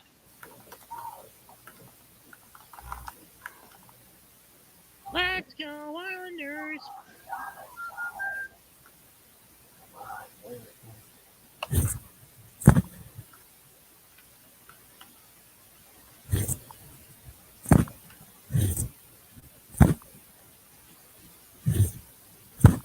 Pageau will take the draw. Some of the Islanders. The Rangers are keeping it in. Lindgren with it. Or Kalile with it.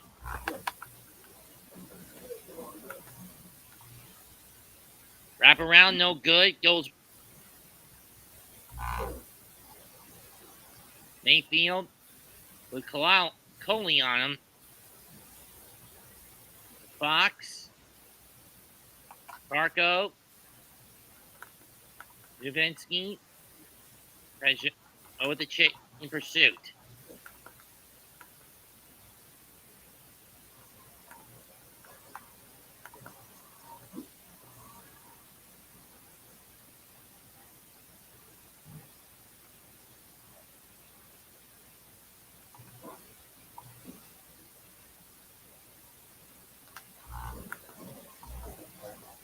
Clutterbuck and holding faint physical. Shot doesn't. There was a shot in front, but it was blocked in front. Arn back on the ice for the Islanders.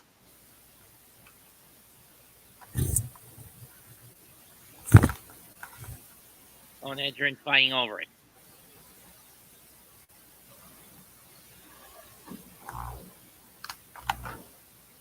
Dumped in by Clutterbuck.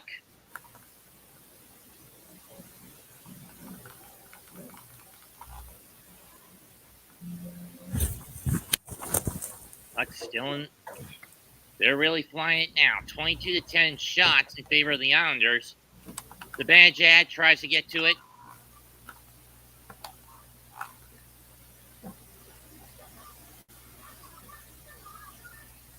Trouba shot. Drop in front. Rebound, no. Kreider's got it to Zibanejad. Was looking for Kreider, got tipped out. The Trouba will get it. As the Rangers do a line change. Panarin. Shot off the post.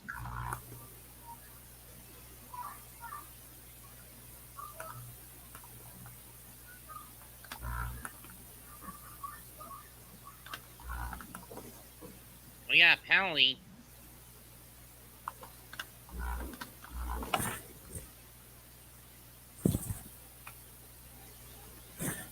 And Anders Lee, the guilty party, he goes into the sin bin for slashing.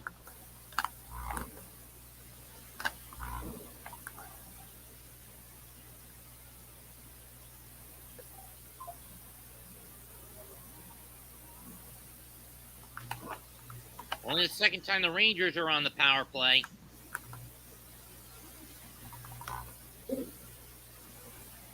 Fox.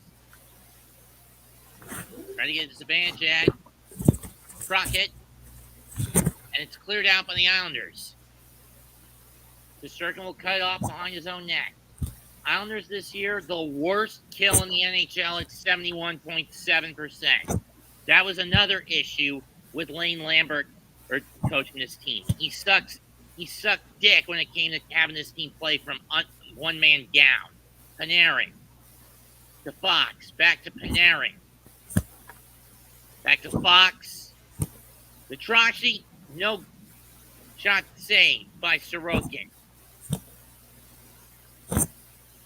Crockett. Crockett to Panarin. Back to Fox. Wide. Blocked by Cizikas. Crockett to Fox. Back to Panarin. Shot save. Rebound. Zibanejad back to Fox. 45 left on the power play. Crockett to Panarin. Score! And the Rangers get back in the game. It's 4-2.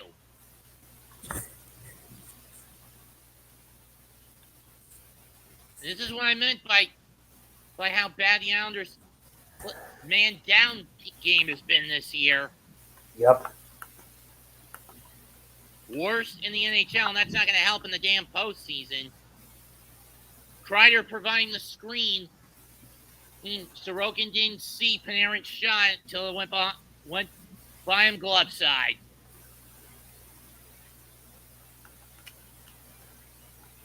Oh, did that ricochet off Pellick's stick?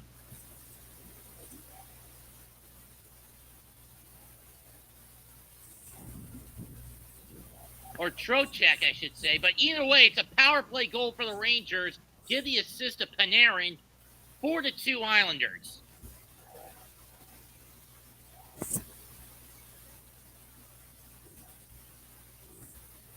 So each team has a power play goal. That shot goes wide. Now the Islanders on the back foot.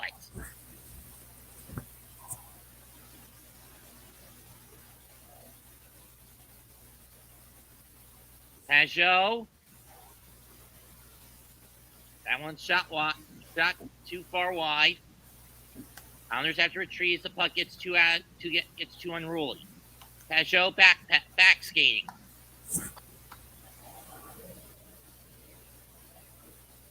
And it's going to be called for an icing.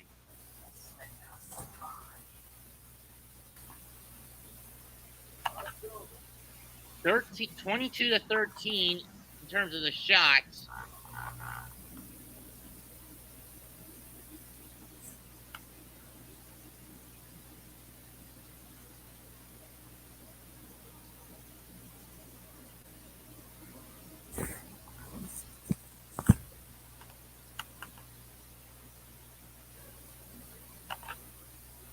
And assist to Fox, since he was the one passing, and Kreider, since they were the ones passing it around. Regardless, 4-2 Islanders. For Panarin, that's his 72nd point this year, tied for 5th in the NHL.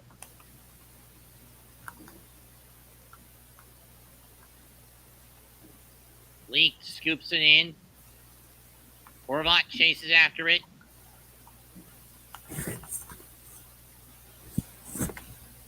Shot save. Made by Lee by Sturkin. Barzal with it. Is that Martin? I don't know.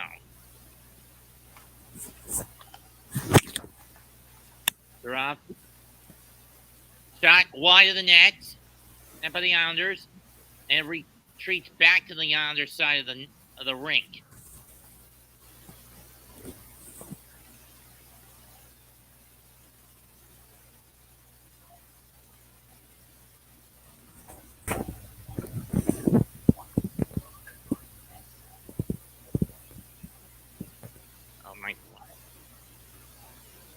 Engvall shot. Big glove save by Shesterkin. And from a split spot on his butt. 12:09 left in the second.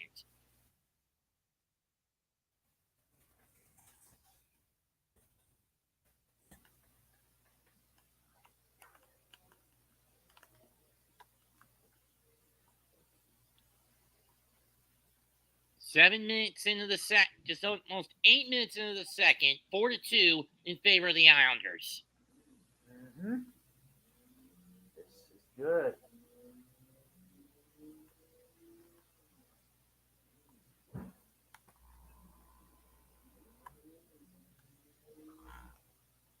Jackalope Scotch. Have you heard of this type of Scotch, Jose? I've never tried Scotch or any of that stuff. I said, have you heard of it? I've heard of it, but I've never tried it. Oh, Jägermeister, that's what it's called. I thought it was Jackalope, but whatever. Fair enough.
hear the sounds from both benches after their goal.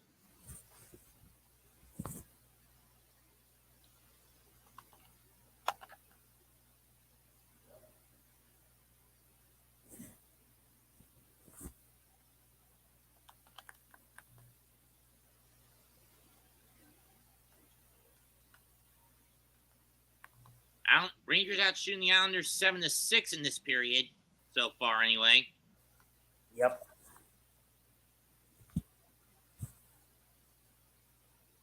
Fox plays it back around to Lindgren or Gustafson. I don't know which one it is. Fox. Oh, that's Lindgren who's 55. Puck behind the Islander net again.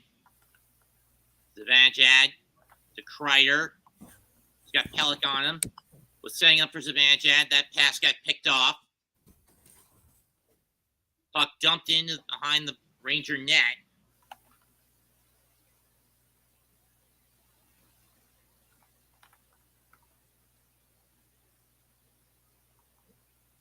Dobson.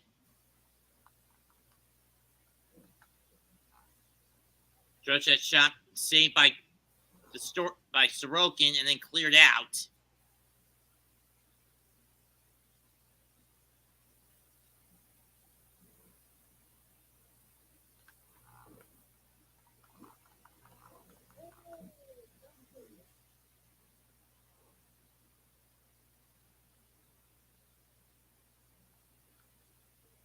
Strum.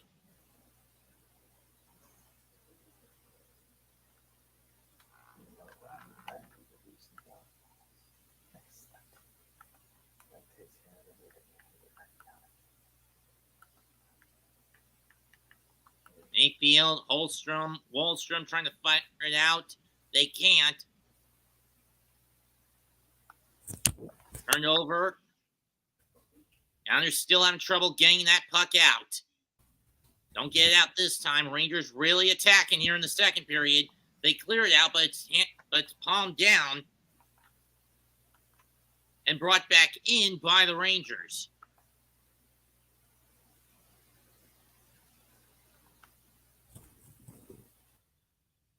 It's by Schneider. Schneider behind his own net. To Gustafson.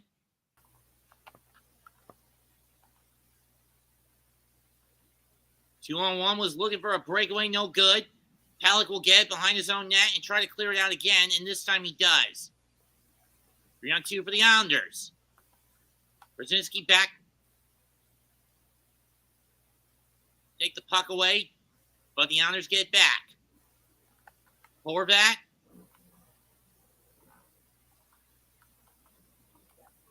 Barzell centering strike.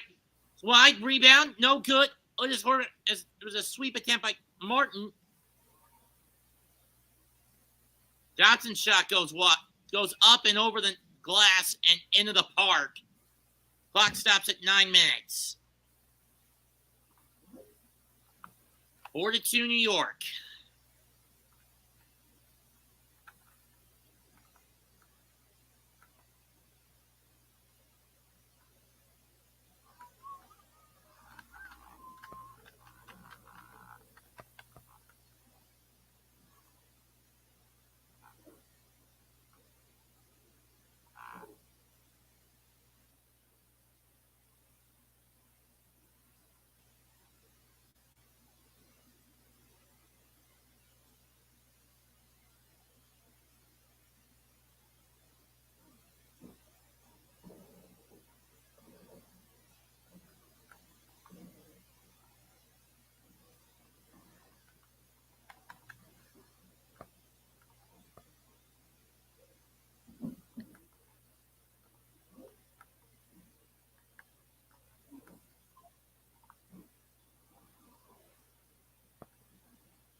And Patrick and Russ Wilson are in the house.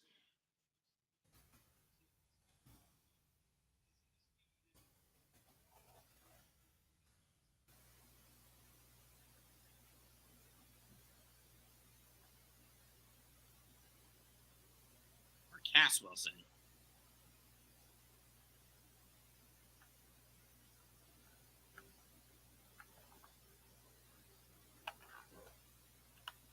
Rebound, no! I mean, Holmstrom couldn't get in on the rebound to Sturkin. And the Rangers left to clear it out. Mm-hmm. Miller with it, or Zibanejad with it. Pass intercepted, and the Islanders will get it out. Loses the puck. Puck lost.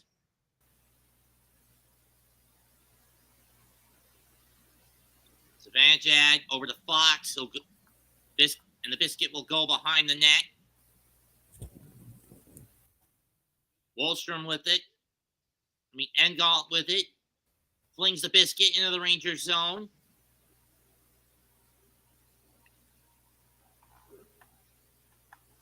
Rangers on the break. Trying to center. Trying to get a shot if it goes wide. Horvat. Pellick. Saving off the glass. Saved by Shesterkin. The puck goes up the glass. Cleared back out by the Rangers. Pellick. Tracked down by Trokin and Panarin. Barzal gets tripped up. No whistle. Miller was looking for Panarin. Pollock cut it off. And the puck is cleared out. Shot, save, rebound. Horvat's got it. Miller loses his stick.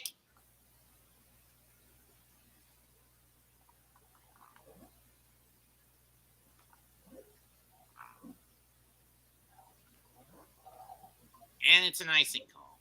In terms of shooting this year, the Islanders are also worse, only averaging around 28 shots a game.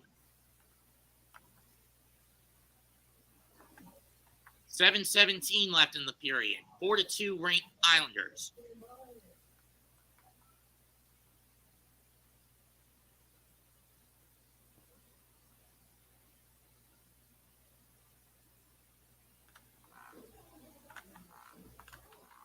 Draw one of the Islanders.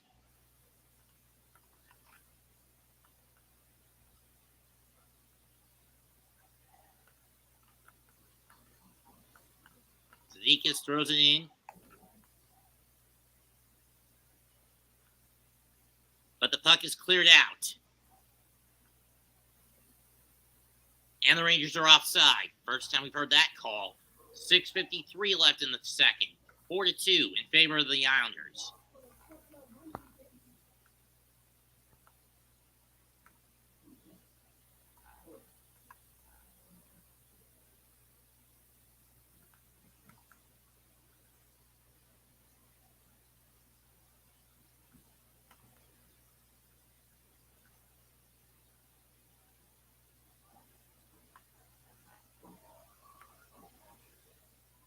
Yeah, Lane Lambert was too much of a passive coward. Pajot and the Islanders win the draw. Yep.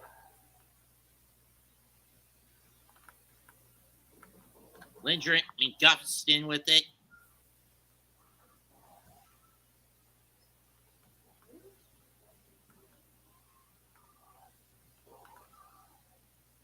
Back in the ring.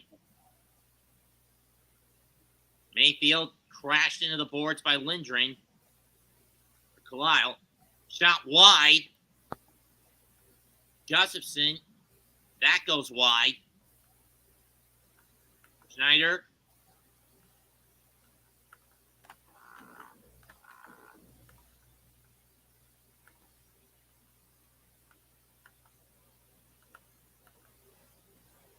Holmstrom bounces it out.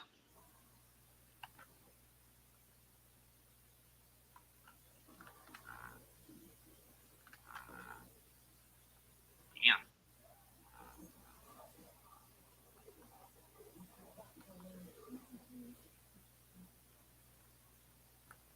Nelson shot by Palmieri, saved by Shesterkin. I keep getting these two gimwits mixed up. Huh. mistakes were made, man. Shot by Passion. By Holst. Goes high. By Engel goes high and out.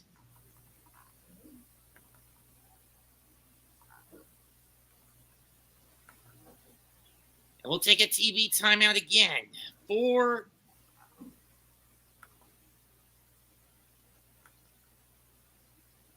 5:27 left in the court in the period.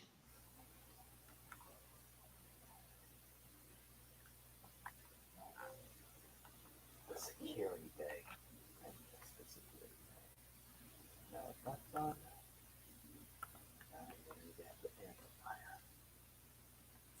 Where we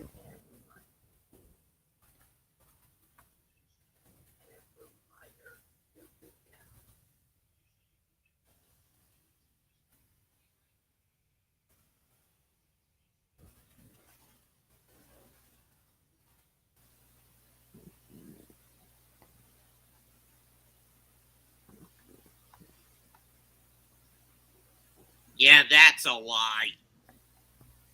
Stupid Head and Shoulders commercial.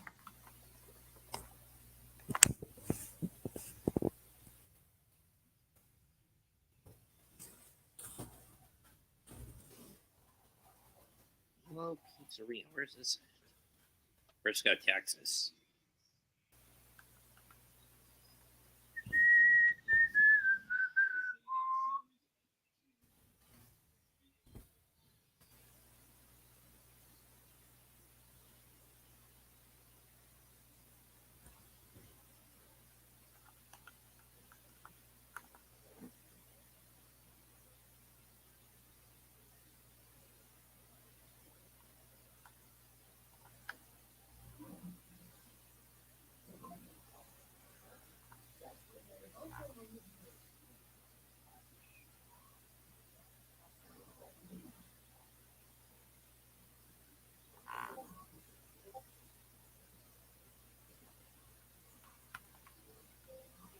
tails on the Iridium.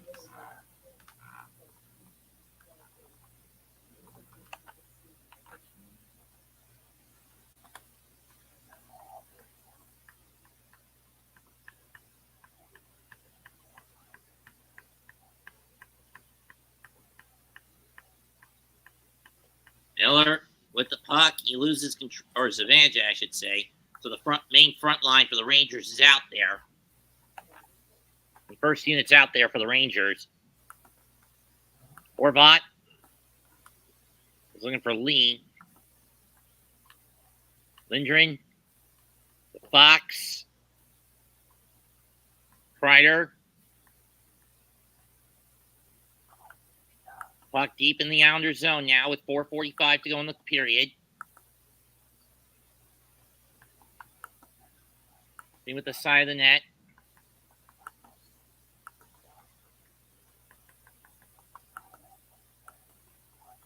If you ask me, the Islanders move. They need to find someone who's a good defender, especially when they're a man down. Stroke it. Saved by Sorokin. Rebound taken by the Islanders on the break. Here they come. Shots. Glove saved by Shesterkin, and he'll scoop it up. Nelson with the shot.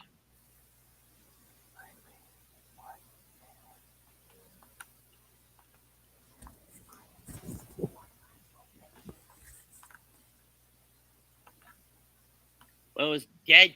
Well, it was a point-blank shot into the glove. Dead shot right into the glove.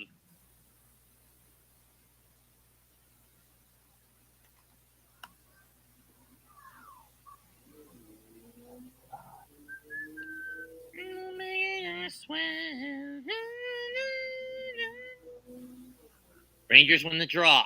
It's only their 10th win of the day. They in the draw circle anyway. They need to get in gear. Yep. Because through the first 37 or so minutes of this game, it's been all Islanders. Yep. Or about 35 of the first 37. The lone exception, the first 80 or so seconds went to the Rangers. Martin nearly got one in, but he couldn't find the puck as Miller was smothering him. Puck's behind the Ranger net. Clutterbuck with it. being pursued by Trouba. He has to get rid of it. Back to Martin, who gets hit by Miller.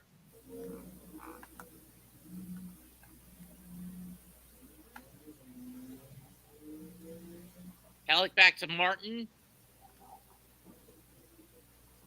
Pajot with it. Shot, gloves by Pellick, and another glove save by Shesterkin. 3:11 left in the period.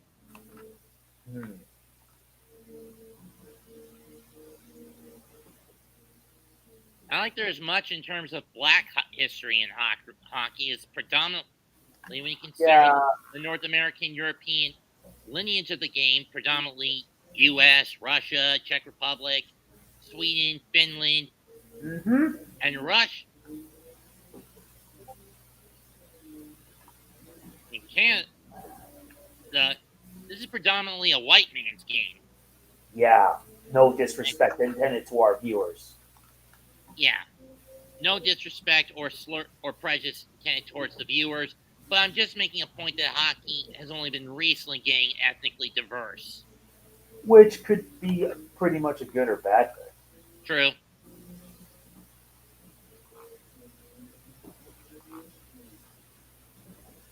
Jefferson tried to get a wraparound. Shesterkin was out of position, but he got cut off. Kreider, puck gets loose. 3-on-3 for the Isles. Shot saved by Shesterkin. Rebound goes back.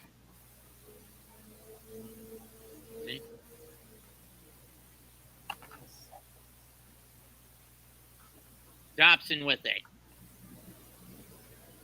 Shot blocked by Zibanejad and it goes wide.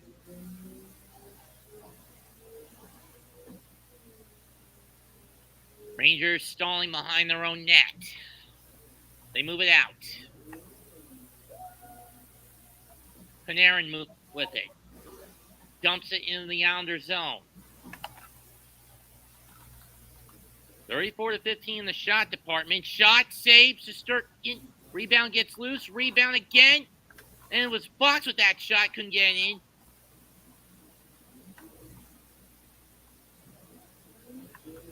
Fox with it.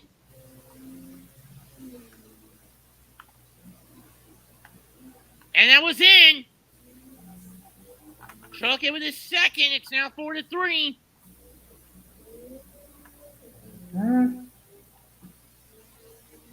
And this is what I meant with this Islanders squad this year. They sucked when it comes. They've been very unreliable when it comes to holding leads. But when they're reliable, they always deliver, which is a problem. But I blame this on incompetence and inconsistency. Sorokin lost his stick trying to swat it, and it got behind him. Well, puck was clearly over the line before Barzal swatted it out.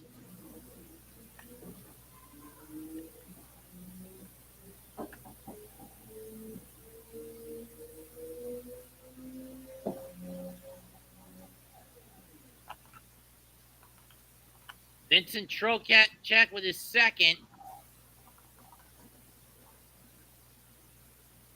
The Islanders, and this is what I meant earlier, Islanders' biggest weak spot this year is getting large leads. They take their blades off the throat.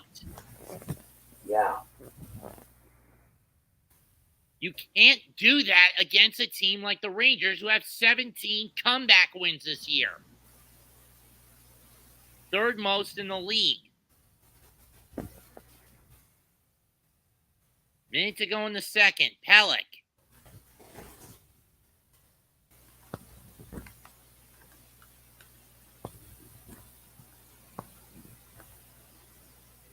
And Shesterkin with another glove save. 49 seconds left in the period. 4-3. The lead that was once 4-1 has been reduced to 4-3 for the Islanders.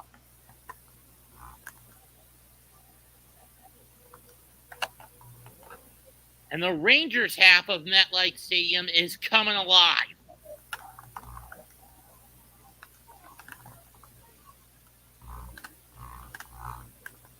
ESPN Thursday Night Hockey doubleheader.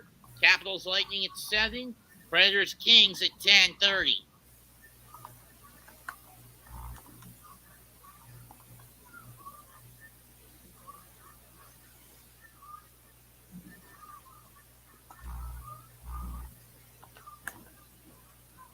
Pajot tried to get to Cizikas, couldn't. Fox cut him off.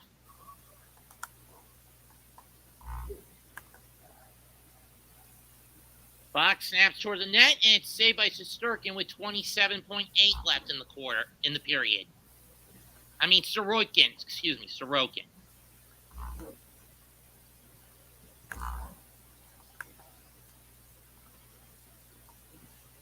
And that one deflected off Holstrom, actually. God. Wait, almost there. Nelson will take the draw. Yes! Finally at the plat! So much work. Yes, it was worth it. 20 seconds left in the period. I'm done with Borderlands 3.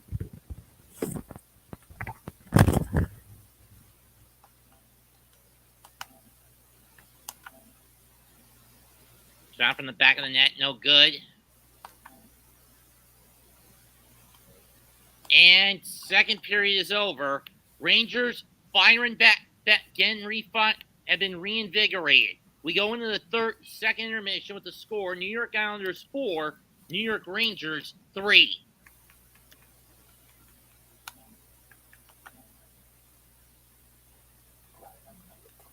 Platinum number 26.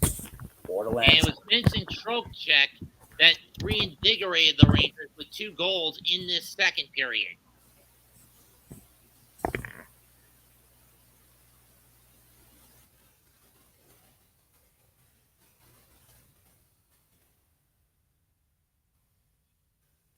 Finally did it.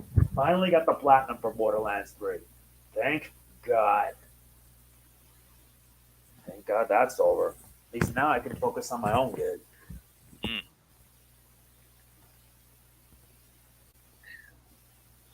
Out of the Apollo Justice trilogy, which game is the hardest in your opinion? Spirit of Justice, because some of the cases get very long. And not to mention that right out of the gate, the deck is stacked against you because the Crooked Monarch is basically outlawed defense attorneys. Yep. You're basically up a creek without a paddle. Yet this is a bitch responsible for the murder of Apollo's father, Jove Justice. Mm-hmm. Right? Yep.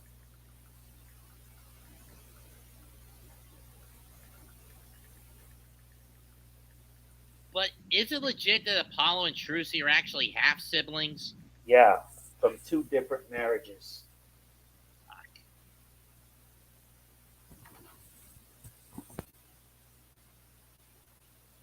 So their mother married whatever the name of Trucy's biological father was. What was it? Sacramatier and Jove Justice.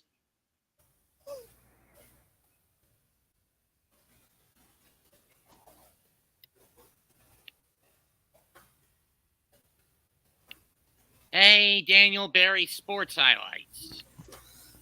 That's a first. Finally did it. It's done. Borderlands 3, the platinum has been obtained. What a pain.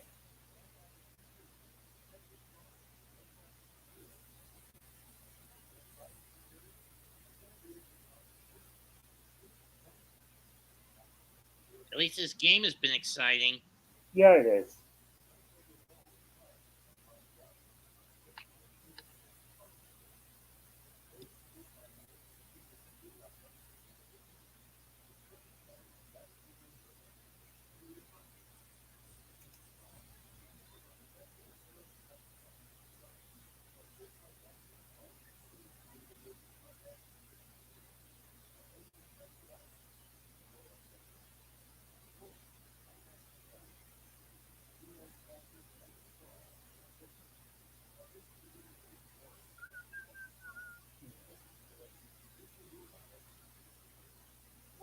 I'll never understand why those Goosebumps books we read as kids had such bitter endings.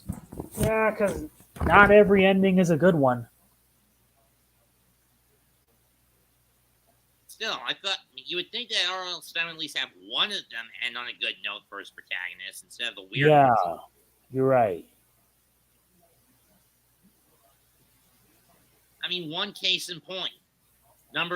Book 26, My Hairiest Adventure, where all the kids get turned to animals because their parents are sycophants who use a winter tan formula. It's actually an animal genetic hair growth formula.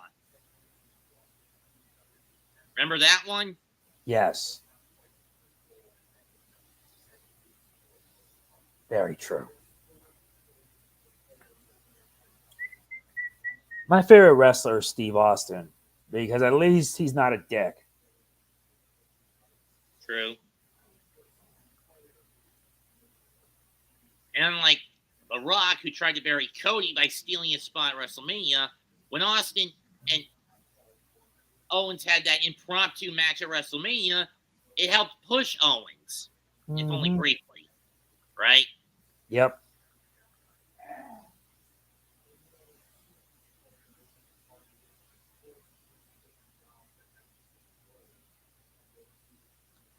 And speaking of WWE employees, aside from Kane and DiBiase last night, you wouldn't believe who showed up for an auction. Who? Little Nate. Wow. Charles Robinson. I see.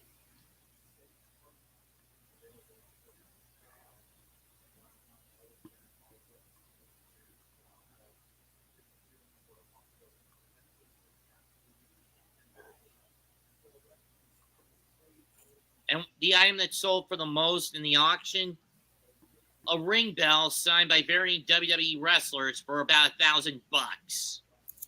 That's a lot.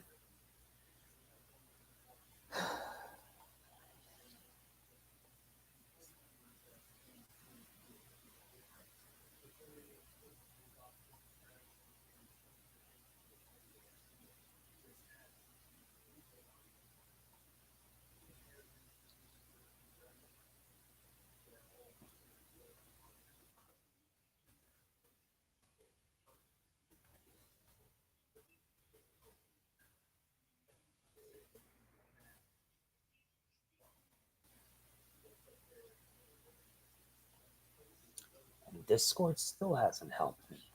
Jesus Christ. They haven't helped me get my account back, which sucks. If there was an actual human employee there, I would have already had it by now. I would have had it just so I could nuke it. Because after a year, it's time to start fresh. Your old Discord account or something else? My old Discord. And surprisingly, they have not responded to my ticket. It's been 21 days now. This actually tells you how bad their service is.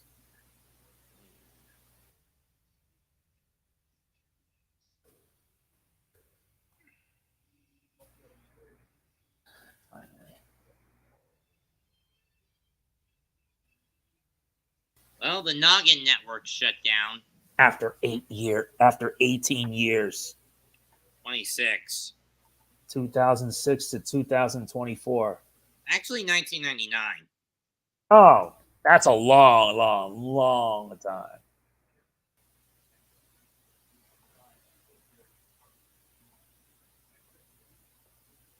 Now I get to work on getting everything done. The only thing I watched on that network on a consistent basis were Ghost Rider reruns. Yeah, funny and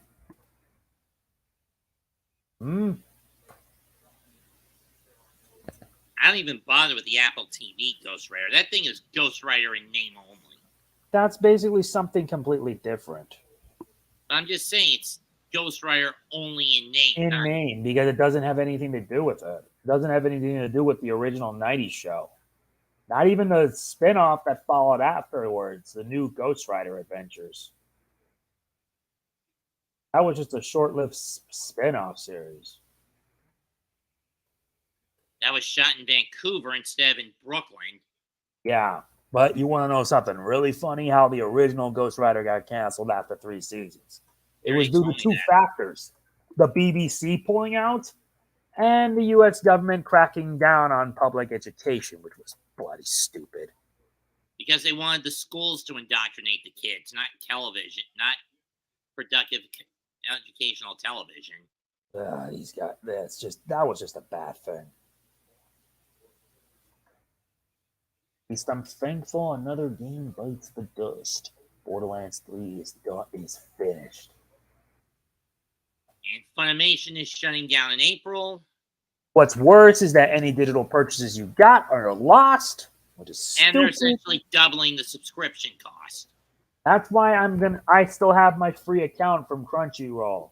My free account. That's not gonna change. I'm not gonna put any money on these guys. I'd rather buy physical media when able. Sadly, the only physical media I get is gaming, and I'm now starting to work on getting more Kirby games so I can actually do them on the channel. I'm actually missing 5. The Kirby game that's the biggest pain in the ass, if you ask me, is Dream Course. Dream Course is a spin-off that's on the Switch Online, and yes, it is annoying. I also own it on the 3DS. That's from when it was on eShop there. I forgot about that. Not to mention And it's on the Super Nintendo Classic. Yeah, I have that too. The other one was Kirby's Avalanche. It's basically Kirby with Puyo Puyo. It's like these companies didn't know how to market it properly.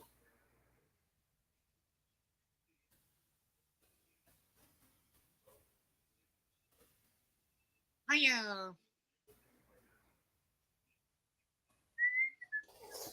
Which means tomorrow I can start working on the 4th case, the Cosmic Turnabout of Dual Destinies. Turnabout for tomorrow? Jesus Christ, it's going to kill me. Cosmic Turnabout explains the backstory between Black Quill and Athena, right? It's part of it. Part of it actually details about the trial that happened before the bombing, that it would set up case 1. The first half is set before, the second half is set after, with the ending leading into the 5th and last one. What is Sykes' connection to Black Quill? Basically, Athena is the daughter of Metis Sykes, and Simon Blackwell was her pupil in analytical psychology. Oh. Blackwell was framed for the murder of Metis Sykes, when in truth it was revealed to be the Phantom, a mysterious person that no one knows, that has no emotion whatsoever.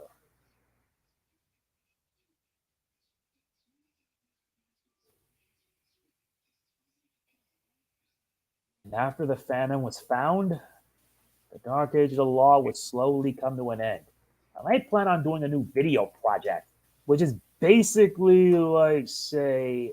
Something like what Greg Clement does for Final Fantasy. Yeah, but my video essay is a little... I did one on why Dragon Quest is not as successful in the West. It did very well. In Japan. Yeah, it was successful in Japan, but not everywhere else. Final Fantasy became the dominant franchise. The problem was Dragon Quest came to the US 3 years too late. Not to mention Nintendo's content policies at the time, which was bloody stupid. That would end up biting them in the ass when the N64 dropped. Yeah, especially when they went to cartridges instead of CDs. Yep, they stuck with it, and that kind of hurt games in the long run.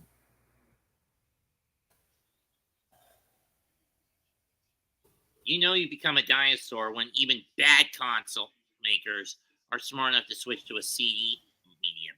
Yep.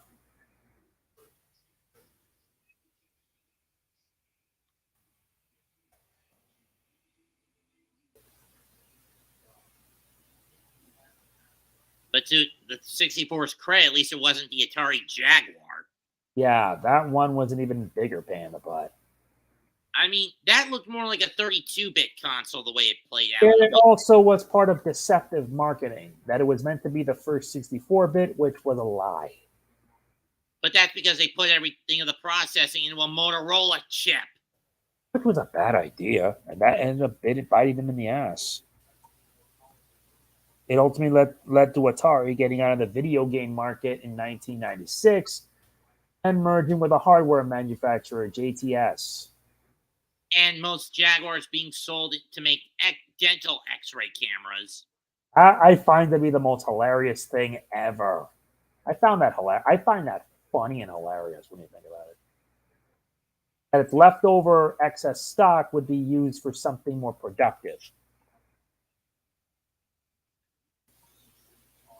I wish you and I had gone to New Mexico 10 years ago. I know, because nowadays all that stuff's already been excavated. And coupled with the Nerd movie being a sleeper indie hit. It was a hit, but I didn't really think it would cover something James would never do. I didn't think he would make it be like a full-fledged movie.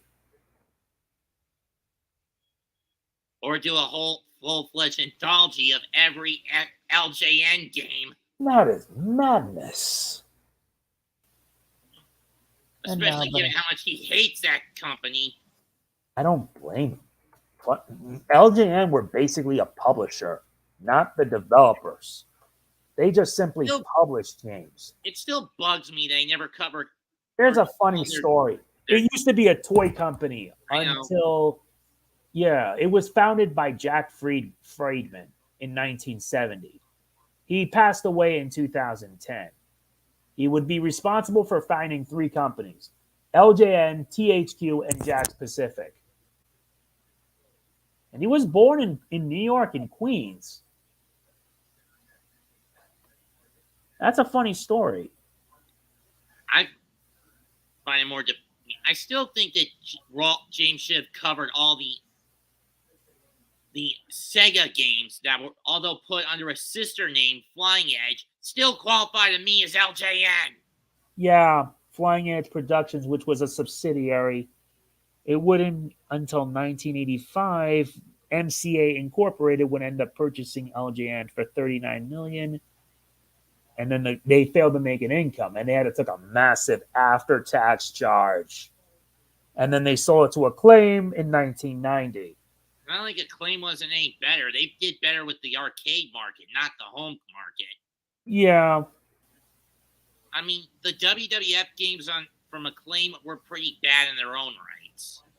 On a home console. Warzone was the worst because they basically turned all the finishing moves into overly convoluted KOF combo sequences. Mm-hmm. Know what I mean? Yeah. And pulling off a combo in KOF. The funny thing is, the brand was revived again by Jazzwares for AEW action figures. How ironic. That is some irony. Fuck. For All Elite Wrestling, they revived LJN. Educational TV, yes. It wasn't just that, Storm. It wasn't just educational TV that killed Saturday morning cartoons. It was also the rise of cable TV. Cable TV was rising, and what would be the point of having cartoons on local TV when they could just have an entire channel for them? That would be pointless. And nowadays, we have streaming services that do all that. Mostly because people are getting sick of paying the bills, but even then, you'd still have to pay the bill with the higher paying streaming services. Which is kind of stupid, and they're trying to make it like cable again.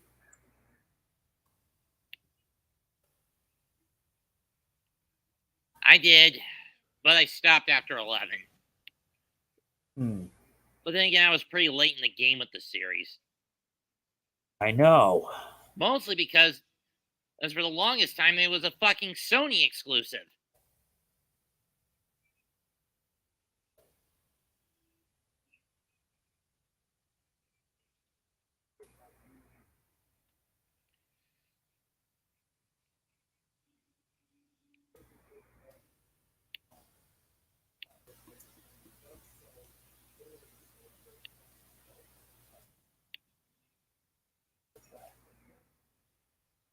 You gonna get that South Park Snow Day game when it comes out? Oh no, probably. And then again, given how crude both Stick of Truth and Fractured Butthole are, I can understand why. Yeah, both of those games were pretty good. But they were also incredibly crude, so I can understand why you didn't do. Yeah, they were crude. If that happened, I would have gotten an age restriction on those.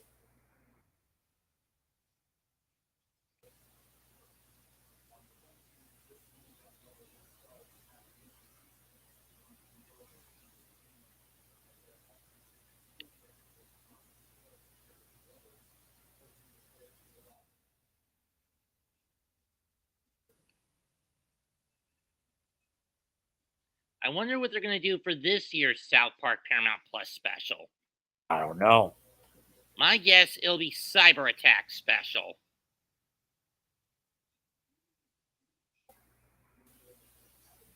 And we reached the third period.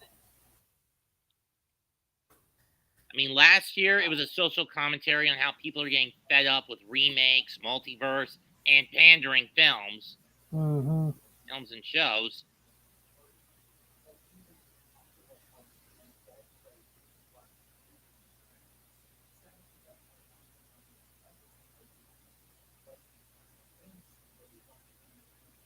Year before that, it was the stupid social commentary on Karens and the climate change crap again.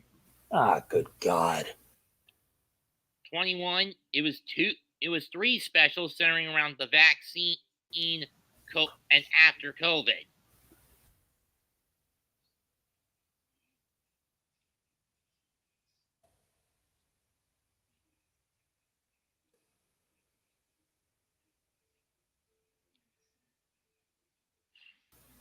And I mean, I get why they cut the episodes per seasons now down from 10 to 6, but it's still annoying.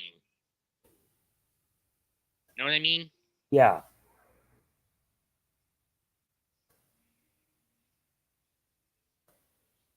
Though I think we can all agree the 20th season of South Park was the worst.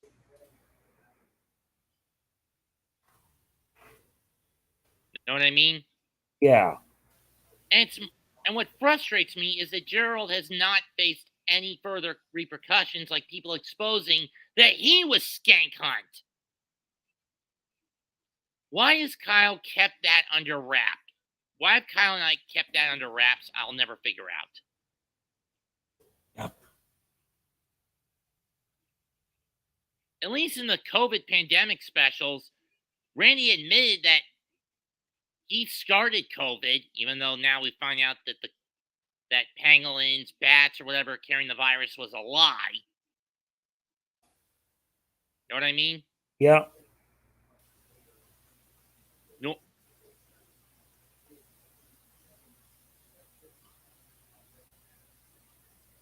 I mean, it was just so infuriating. Randy's willing to admit his mistake, but Gerald never gets busted for his.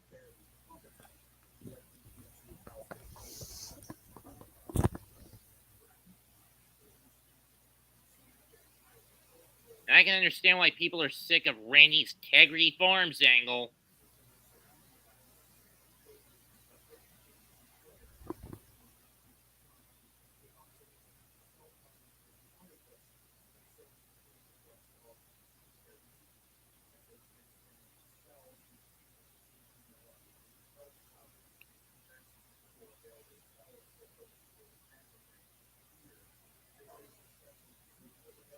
"55 seconds till the start of the final period. I hope Waugh can get this team to harden up on D because they are getting the back end of the second period, the Rangers basically manhandled the Islanders.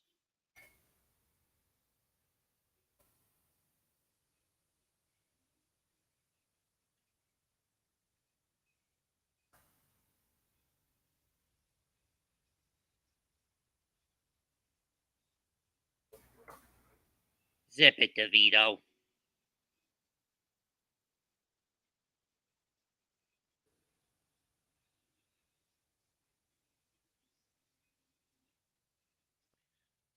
Nightfall has come at last at MetLife.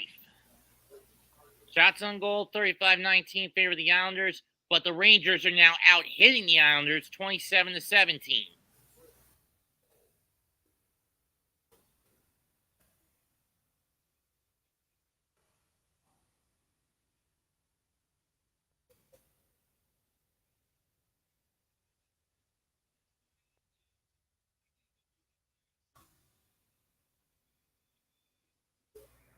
No, Tommy DeVito, Storm Striker.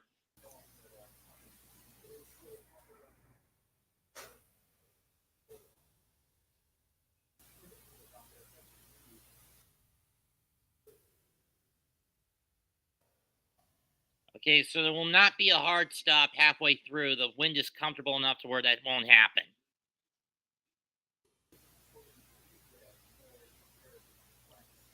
Face off one of the Isles, and they'll dump it into the third. Rangers will cut it out. They'll take it back. Islanders are 17-1-5 when leading after the third period. Again, the majority of of those 5 overtime losses due to the fact they were incompetent when it came to holding leads, had to come back, and then losing a damn shootout or an extra period or an extra 5. Shot wide, rebound goes wide of the net.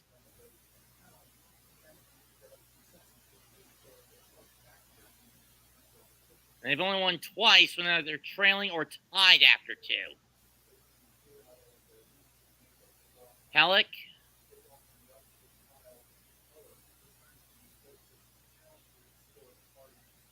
Chasing Panarin.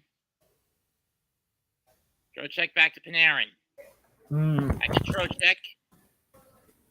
Okay. Behind the net.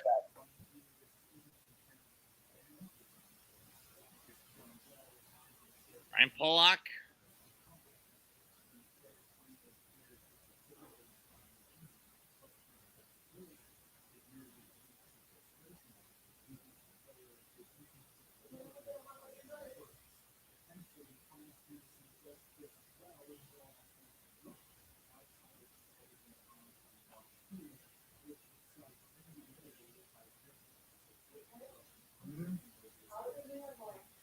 Mom, let me get my shoes on.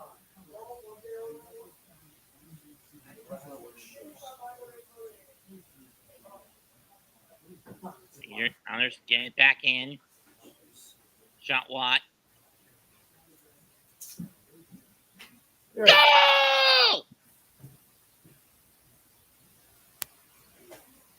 Romanov, I believe that was, and the Islanders get one of those 2 goals they coughed up last period back. 5-3 New York. Islanders, that is. And we got Lindgren clutching at his shoulder.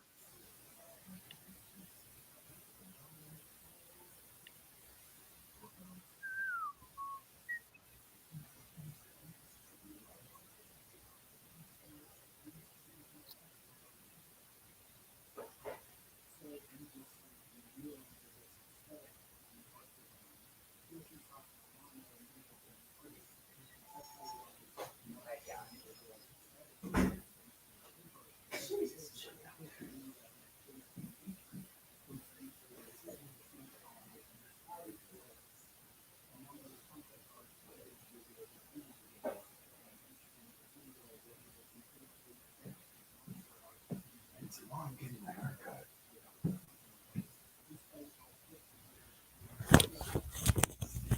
There. Dobson to Romanov, and the Islanders scored to get back up by 2. It's 5-3, but Lindgren got cut above one of his eyes, so he was taken off the ice at a minute 55 into the period. 6th goal of the year for Alexander Romanov. Mm-hmm. Schneider behind the net.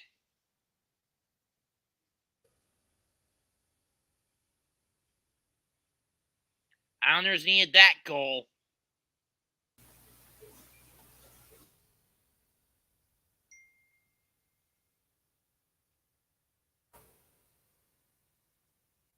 Rangers with the puck, 2.5 into the final frame.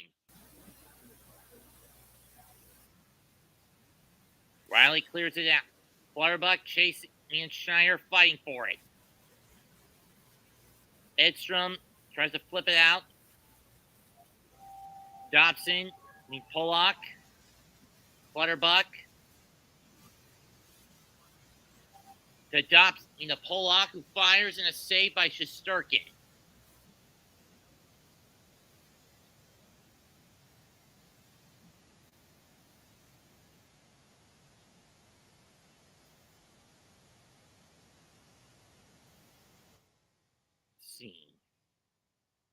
Oh! Showing the replay on where Lindgren got hit, and the blade of Holmstrom's stick caught him right over the right eye.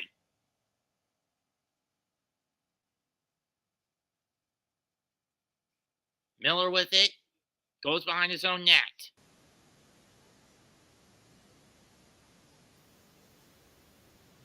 Miller with it. Panarin. Puck bounced out. Panarin recovers it. Rangers have to retreat.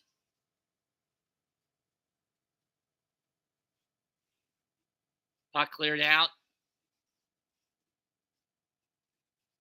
Tripped up. Miller with it.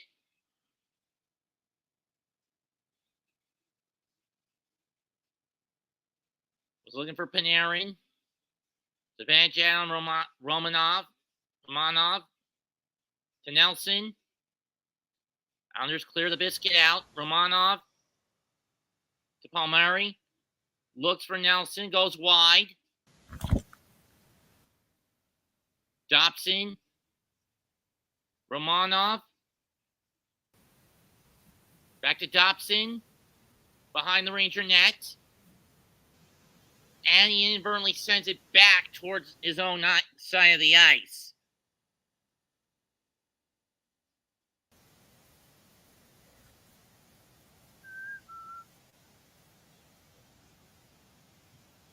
Monod, biscuit stalls, ricochets off a Ranger.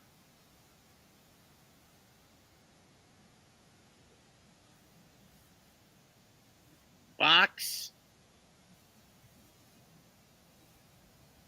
Belisle.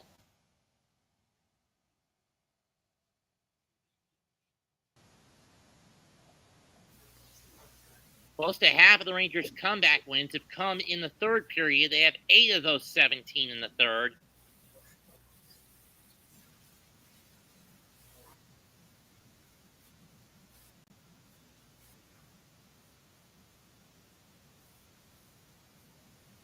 $79,600 at MetLife tonight.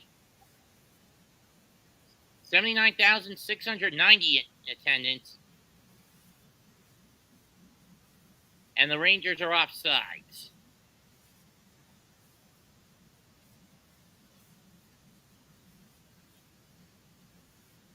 So nearly a full house.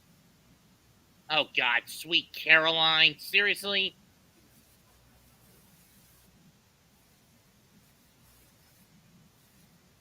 I have a nightmare with that song. Relationship with that song. Goodrow and Pellick fighting to get the puck out of the corner. It's in between their skates.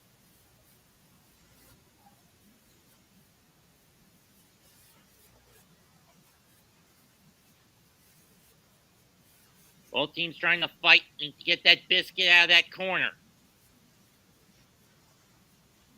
Okay, the puck's free, and it's Pollock who gets it. Right back. Goodrow shoots it around the boards. Schneider has to retreat, and the Rangers have to regroup. That one goes behind the net. Pellick with it.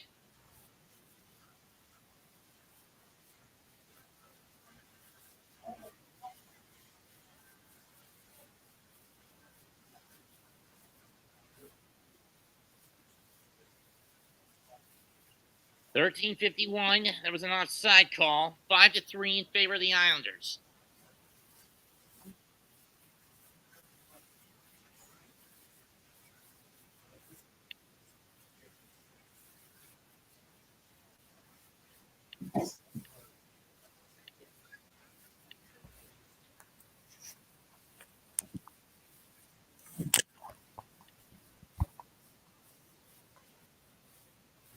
Oh, Raph, you asked me earlier who my favorite WWE star of all time was. The Undertaker.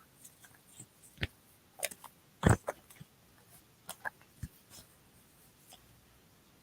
Aaron tries to get the shot off. It's blocked in front by Mayfield. Lee tries to get it in.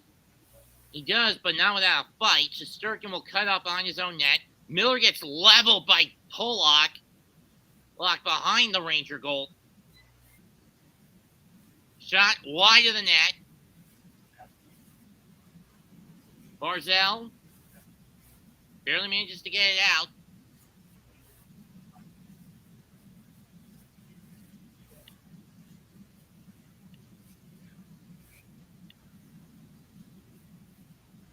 Puck tipped out by Pierre Engvall. Former Maple Leaf, who was part of that trade to get rid of Tavares.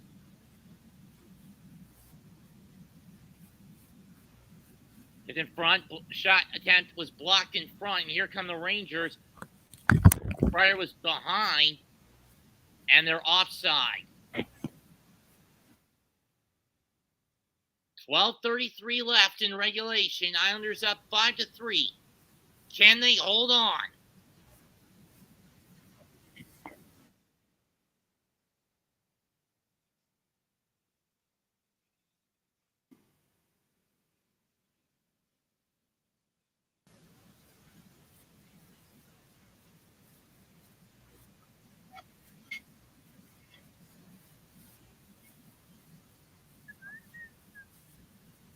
Just for the record, Jose, the doubleheader for New Japan on Wednesday, 8 o'clock, maybe 8:10.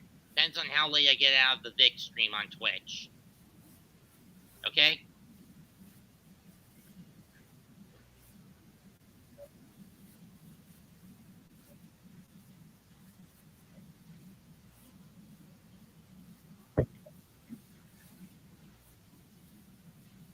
Did you get that, Jose?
Seriously? Big City Greens on March 9th on Disney. Seriously?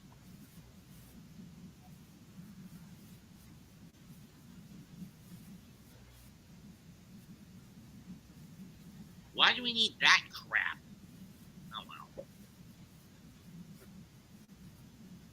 Draw one by the Rangers.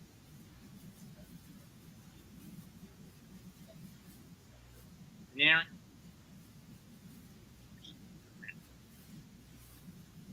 pass doesn't connect, but the icing is waved off. I would have taken the icing. Shot blocked in front. The Islanders will clear it out, get it to center. And they'll scrape it in. Shesterkin will cut it off behind his own net for Schneider.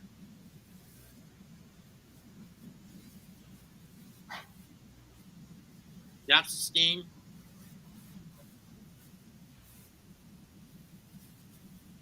Wohlstrom.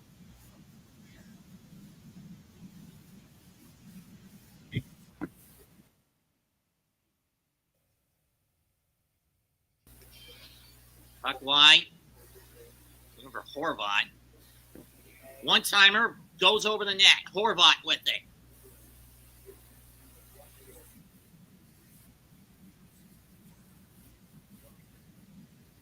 It's in front. Blocked, and the shot gets blocked in front. Riley chases it down. And recovers the puck with 11:10 left in the game. Struba. The Fox. Or Baczynski. He loses the puck. Clutterbuck gets it out. Or Will Cooley is in this. Shot saved by Shesterkin, and he'll scoop it up and hold on and clamp onto it. 10:44 left in the game. 5-3 in favor of the Islanders. Upcoming NHL schedule. Tomorrow, Leafs, Blues, Blackhawks, Flyers on Wednesday. Thursday, we're along with Bruins and Oilers. Thursday, on Friday, Blue Jackets and Sabres. That's all coming up on your local ESPN and TNT providers. There's over the course of the week.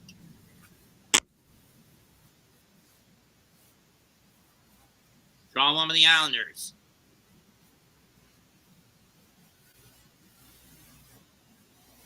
Next Saturday, the Rangers are going to Philly to take on the Flyers, who lost yesterday's Stadium Series matchup 6-3 to the Devils.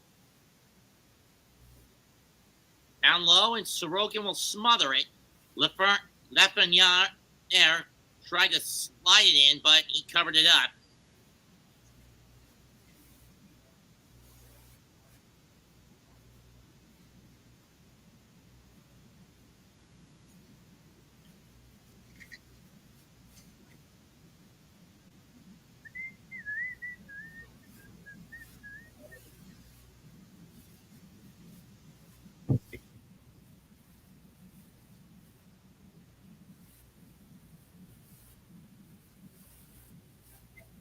Puck cleared into the back in the Islanders' defensive end. Pellick. Try to fight it out. Well, they get it out. To Sirkin. Panarin. And that puck will go into the park and over the glass. 9:54 left in the game.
That was not easy.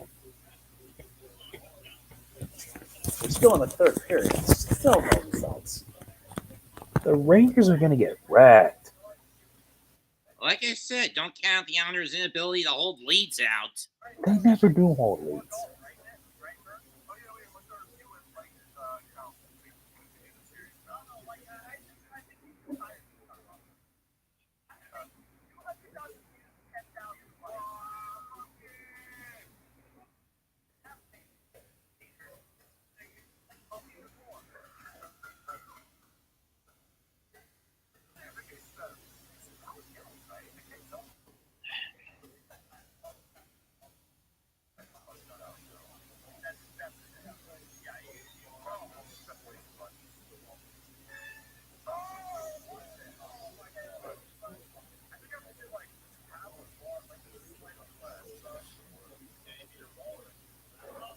And Damian Woody is now being joined by Kevin Weeks.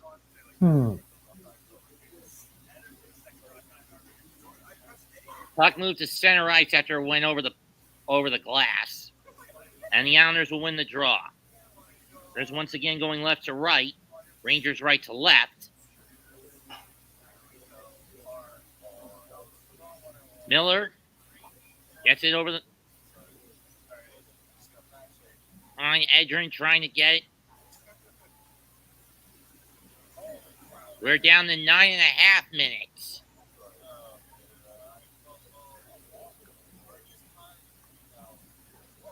And we've got a penalty coming up on the Islanders. This is not good if you're an Islanders fan. Mayfield going to the sin bin.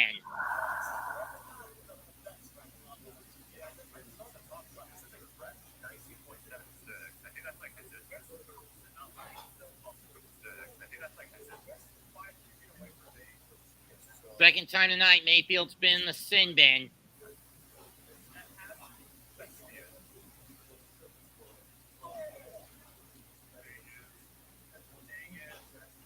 Two minutes for tripping, it looks like.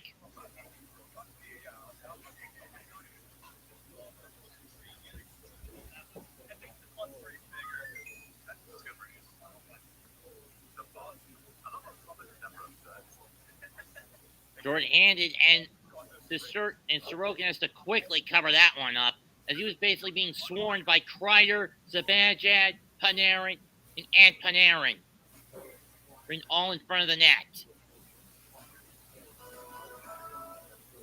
If you mean the hockey game coming up in a couple of weeks between Pittsburgh and Boston, I hear you, Raph.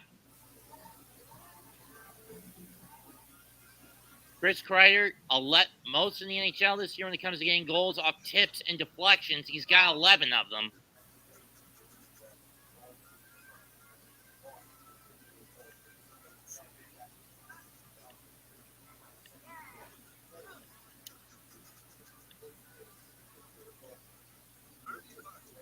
Rangers get the draw. Kreider, Trochet, to Fox. Looking to get it to Zibanejad, back to Trochet, who's got 2 of the 3 Ranger goals. To Fox. Wide. Fight in front, blocked in front. To Fox.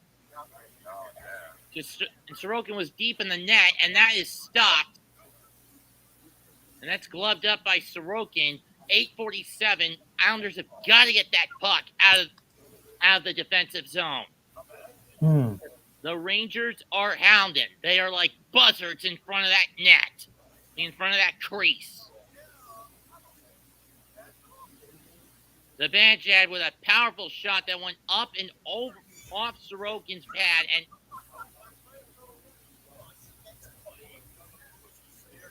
Fox with it.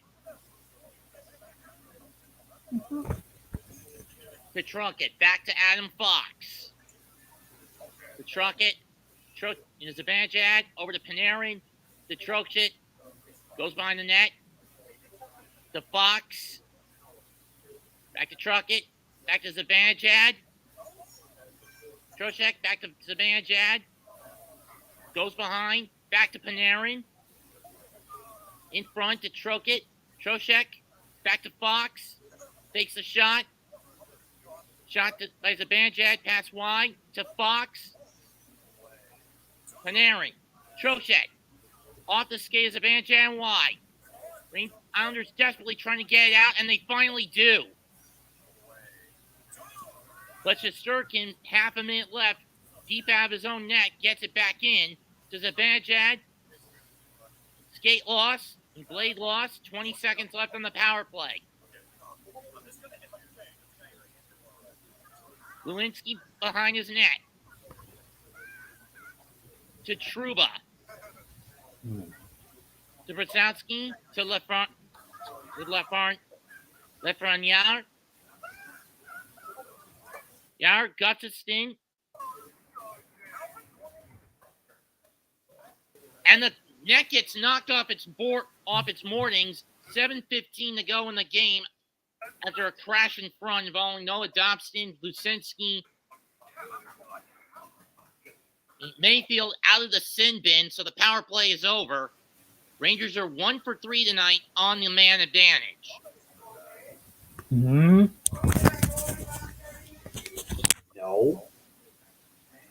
No, I did not take.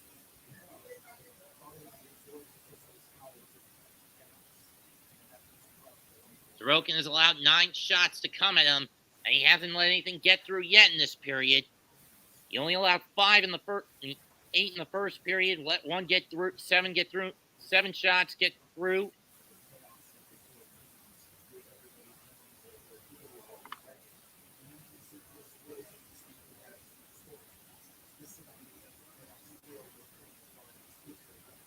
That shot over the net. Lucinski with Cizikas on him. And that's covered up rather quickly. That wasn't a shot. Shots on goal now 40-29 in favor of the Islanders. As they're getting out, as now it's been doubled up, Sorokin is getting basically barraged with bullets coming his way. Yep. 7:06 left in the third period.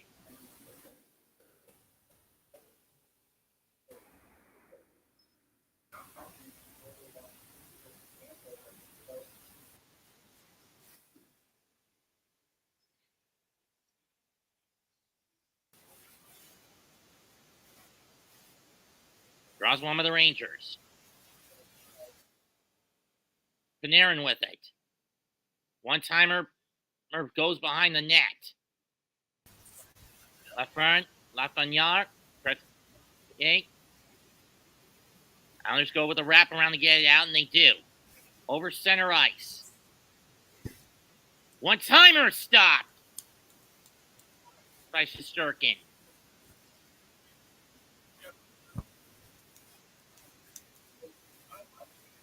Jefferson and Panarin. Trocheck. Uh-oh. And Romanov and Trocheck going at it. Somebody blow the whistle. Oh, that won't end well.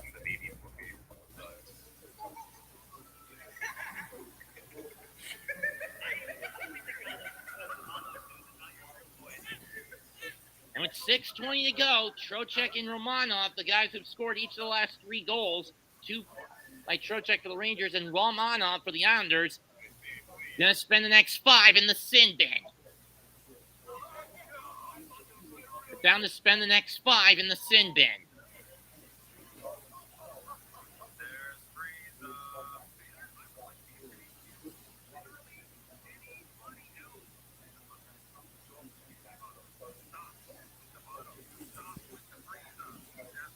But I could see a 2-minute bonus penalty on Romanov for instigating the fight,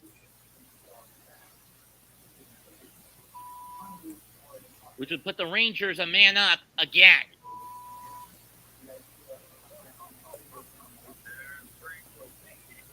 No, they're both only going in for 2 for roughing. I could have sworn this would be each of them going in for 5 for fighting. But either way, both teams will be...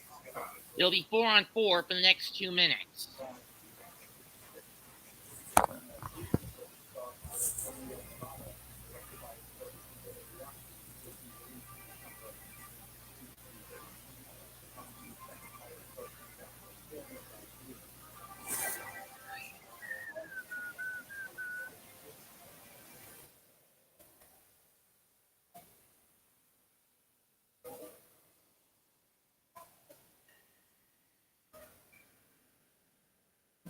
Zibanejad takes the draw against Horvat.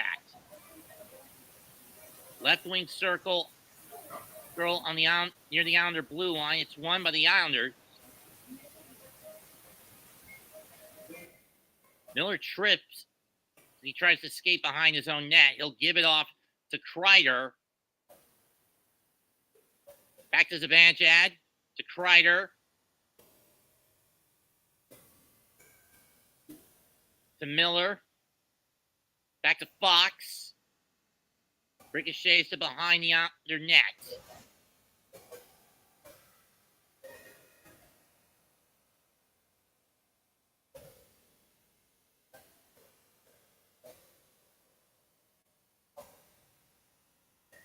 And now it's going to be 4-on-3 in favor of the Rangers, as it's Barzell going into the bin for hooking.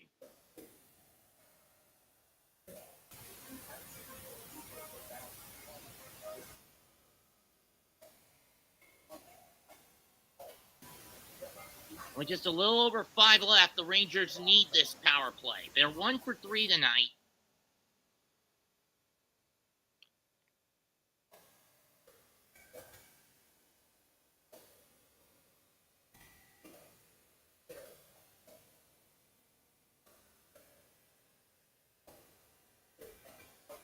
And this is a game where the Rangers have been pretty dominated by the Islanders. The only place they are dominating the Rangers are they have fewer penalty minutes, 11 to the Islanders 15, and hits 34-19 in favor of the Rangers. Shots on goal, face-off percentage, power play percentage, it's all Rangers.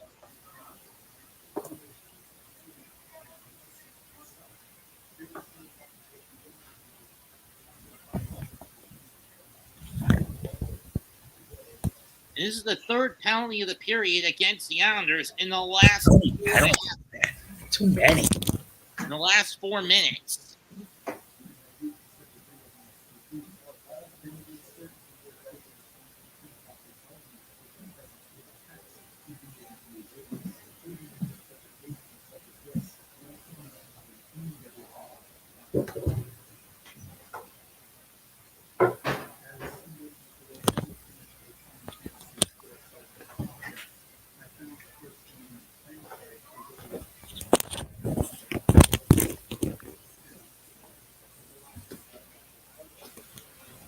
Still nothing. Still at the third period. Still nothing on what? The Rangers aren't making any progress. Well, they've got 4-on-3 for the next minute 26. Unless, of course, they score. Draw one by the Islanders.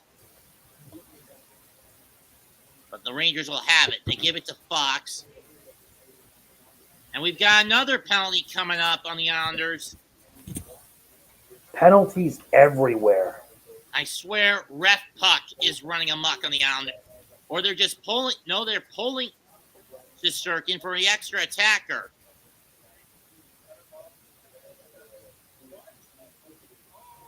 So essentially it's 5-on-3 for the next 52 seconds.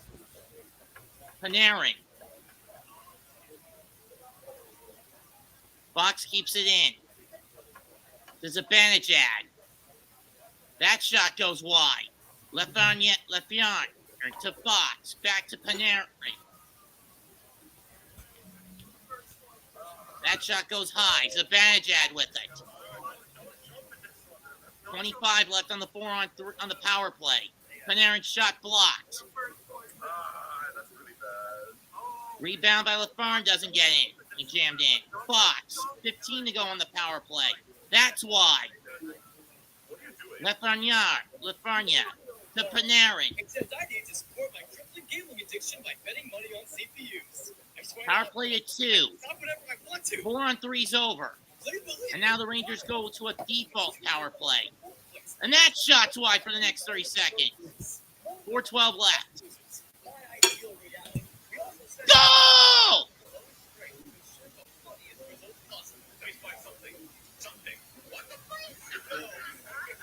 Rangers pull within 1.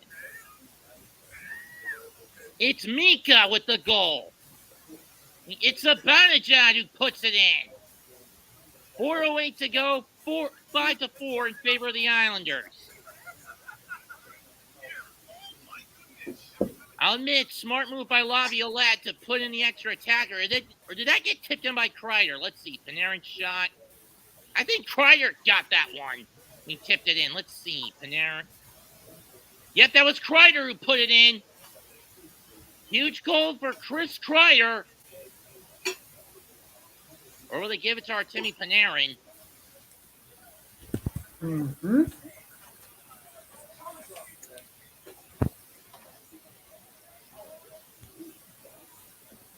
Four minutes left.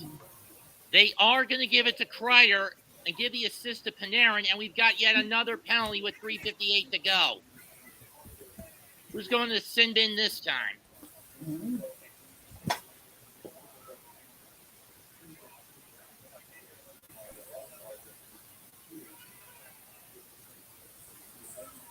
Oh, it was an offside. Never mind.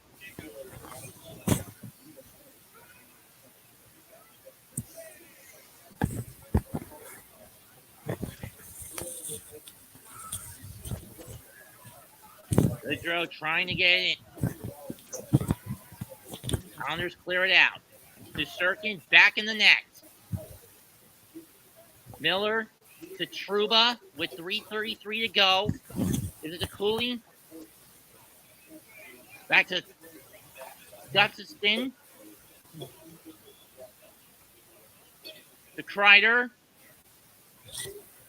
whoever number 28 is.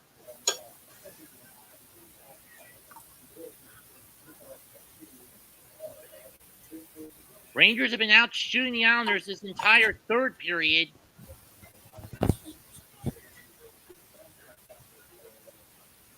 As we're now in under 3 minutes to go in regulation. Rangers need at least one more to force overtime, and the Islanders will touch up to ice the puck.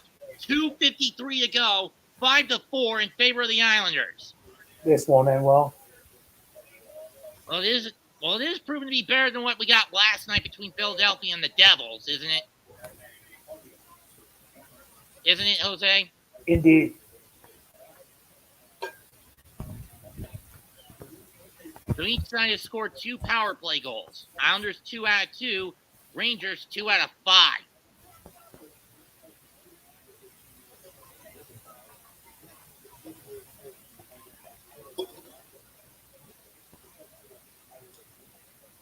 .242 to go. 2:40 left. Rangers backpedaling.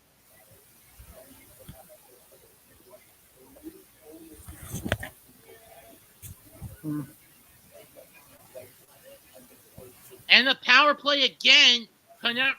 Lafreniere tripped by Mayfield. And with 2:28 to go, this is not what you want if you're an Islanders fan. Once again, for the 6th time in this game, you have to be a man down. And the probability of Shesterkin getting pulled for an extra attacker is pretty high at this point. Would you agree, Jose? Yeah.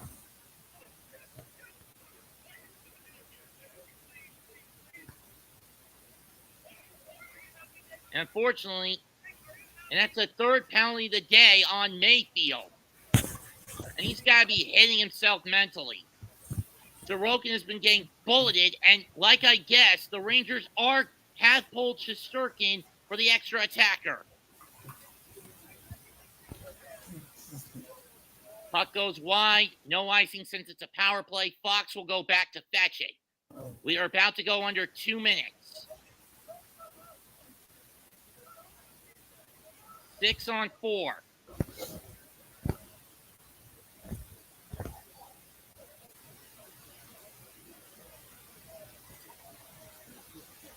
Now we're under 2. Lafreniere. It's him as a Zibanejad to Fox. To Panarin. To Trukchik. Back to Panarin. And Sorokin covers the shot by Kreider. Minute 44 to go. Minute 16 on the power play. Rangers with a 6-on-4 man advantage due to the fact they pulled the goalie for the extra attacker. And Sorokin has been getting barraged with bullet after bullet in this period.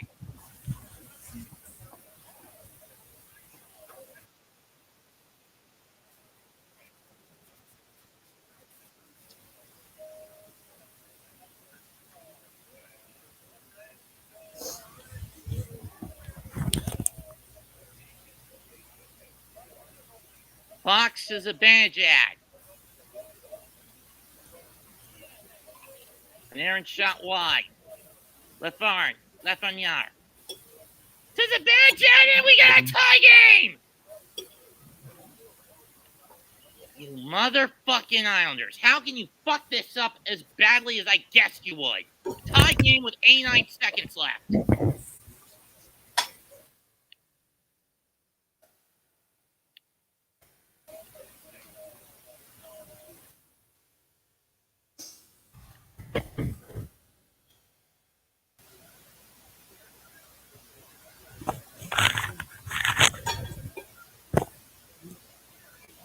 And that is the 3rd fucking power play goal of the night for the Rangers.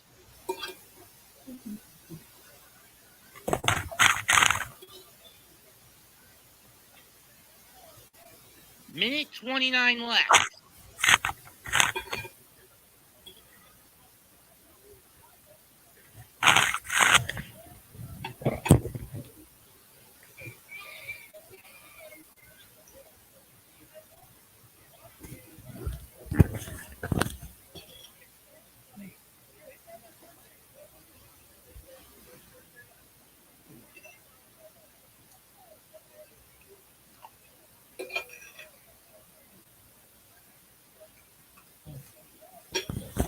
down under 6. We're now down under 60.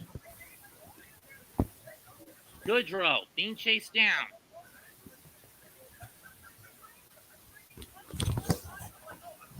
We're down to 45 seconds.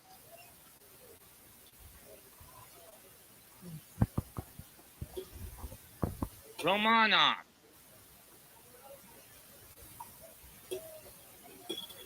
Down to 30.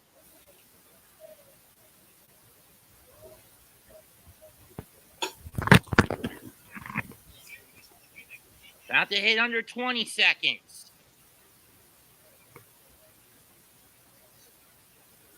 And let's face it, the Islanders need a new goal penalty killing scenario. We're down to 7, 6, 5. Drive wide. Not no good, and we go to overtime. The next 5 minutes could decide it. Each team gets at least 1 point, but that will not benefit the Islanders, in my view. We'll be back. Yep. We go to overtime, tied at 5.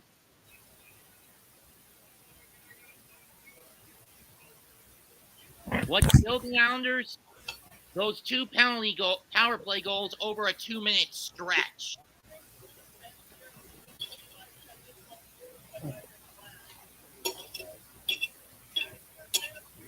I agree, A.T. Kaizen.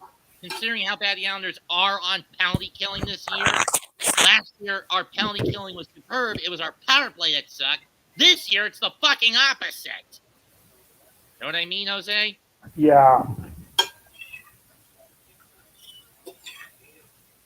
And we've reached our highest view total to date.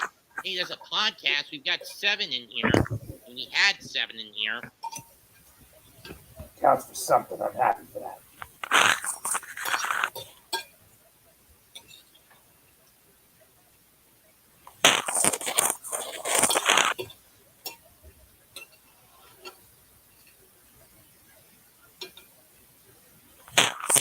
And let's face it, overtime benefits the Rangers more than it does the Islanders.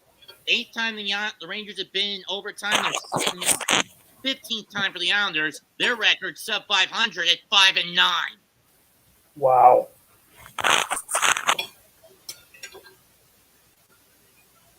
Rules of overtime are as follows, folks.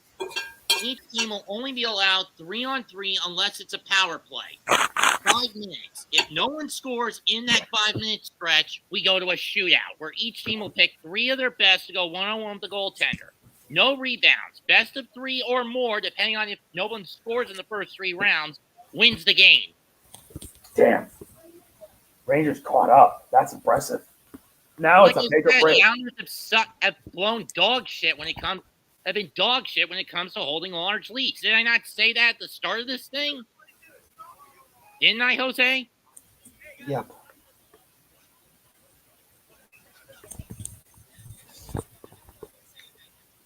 Draw 1 by the Islanders. Islanders will go left to right, right to left.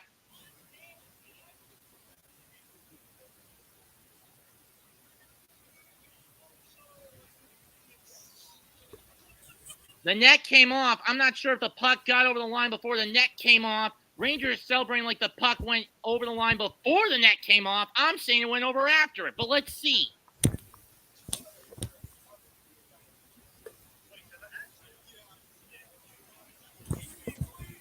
I swear it'll be ref puck if they give this to the Rangers. Let's see what happened. Did the net come up first, or did the puck get over the line first? Net got off the line, came off first.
Mm.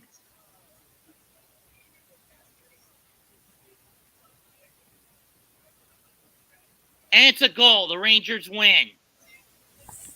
Yep. Mostly because Dobson was the one that smacked the puck and smacked the net off the barrings, and then the puck crossed the line where the net should be. So in the final 4:18, the Rangers and overtime, the Rangers win this one 6-5. I said that the Islanders' inability to keep the blade on the throat would come back to bite them, and it did.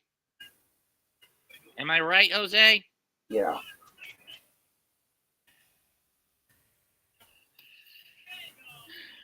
You fucking blew it again, Islanders. I swear to God. The Rangers are now 7-win streak.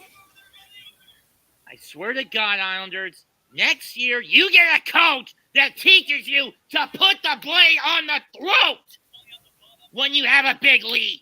Blade on throat!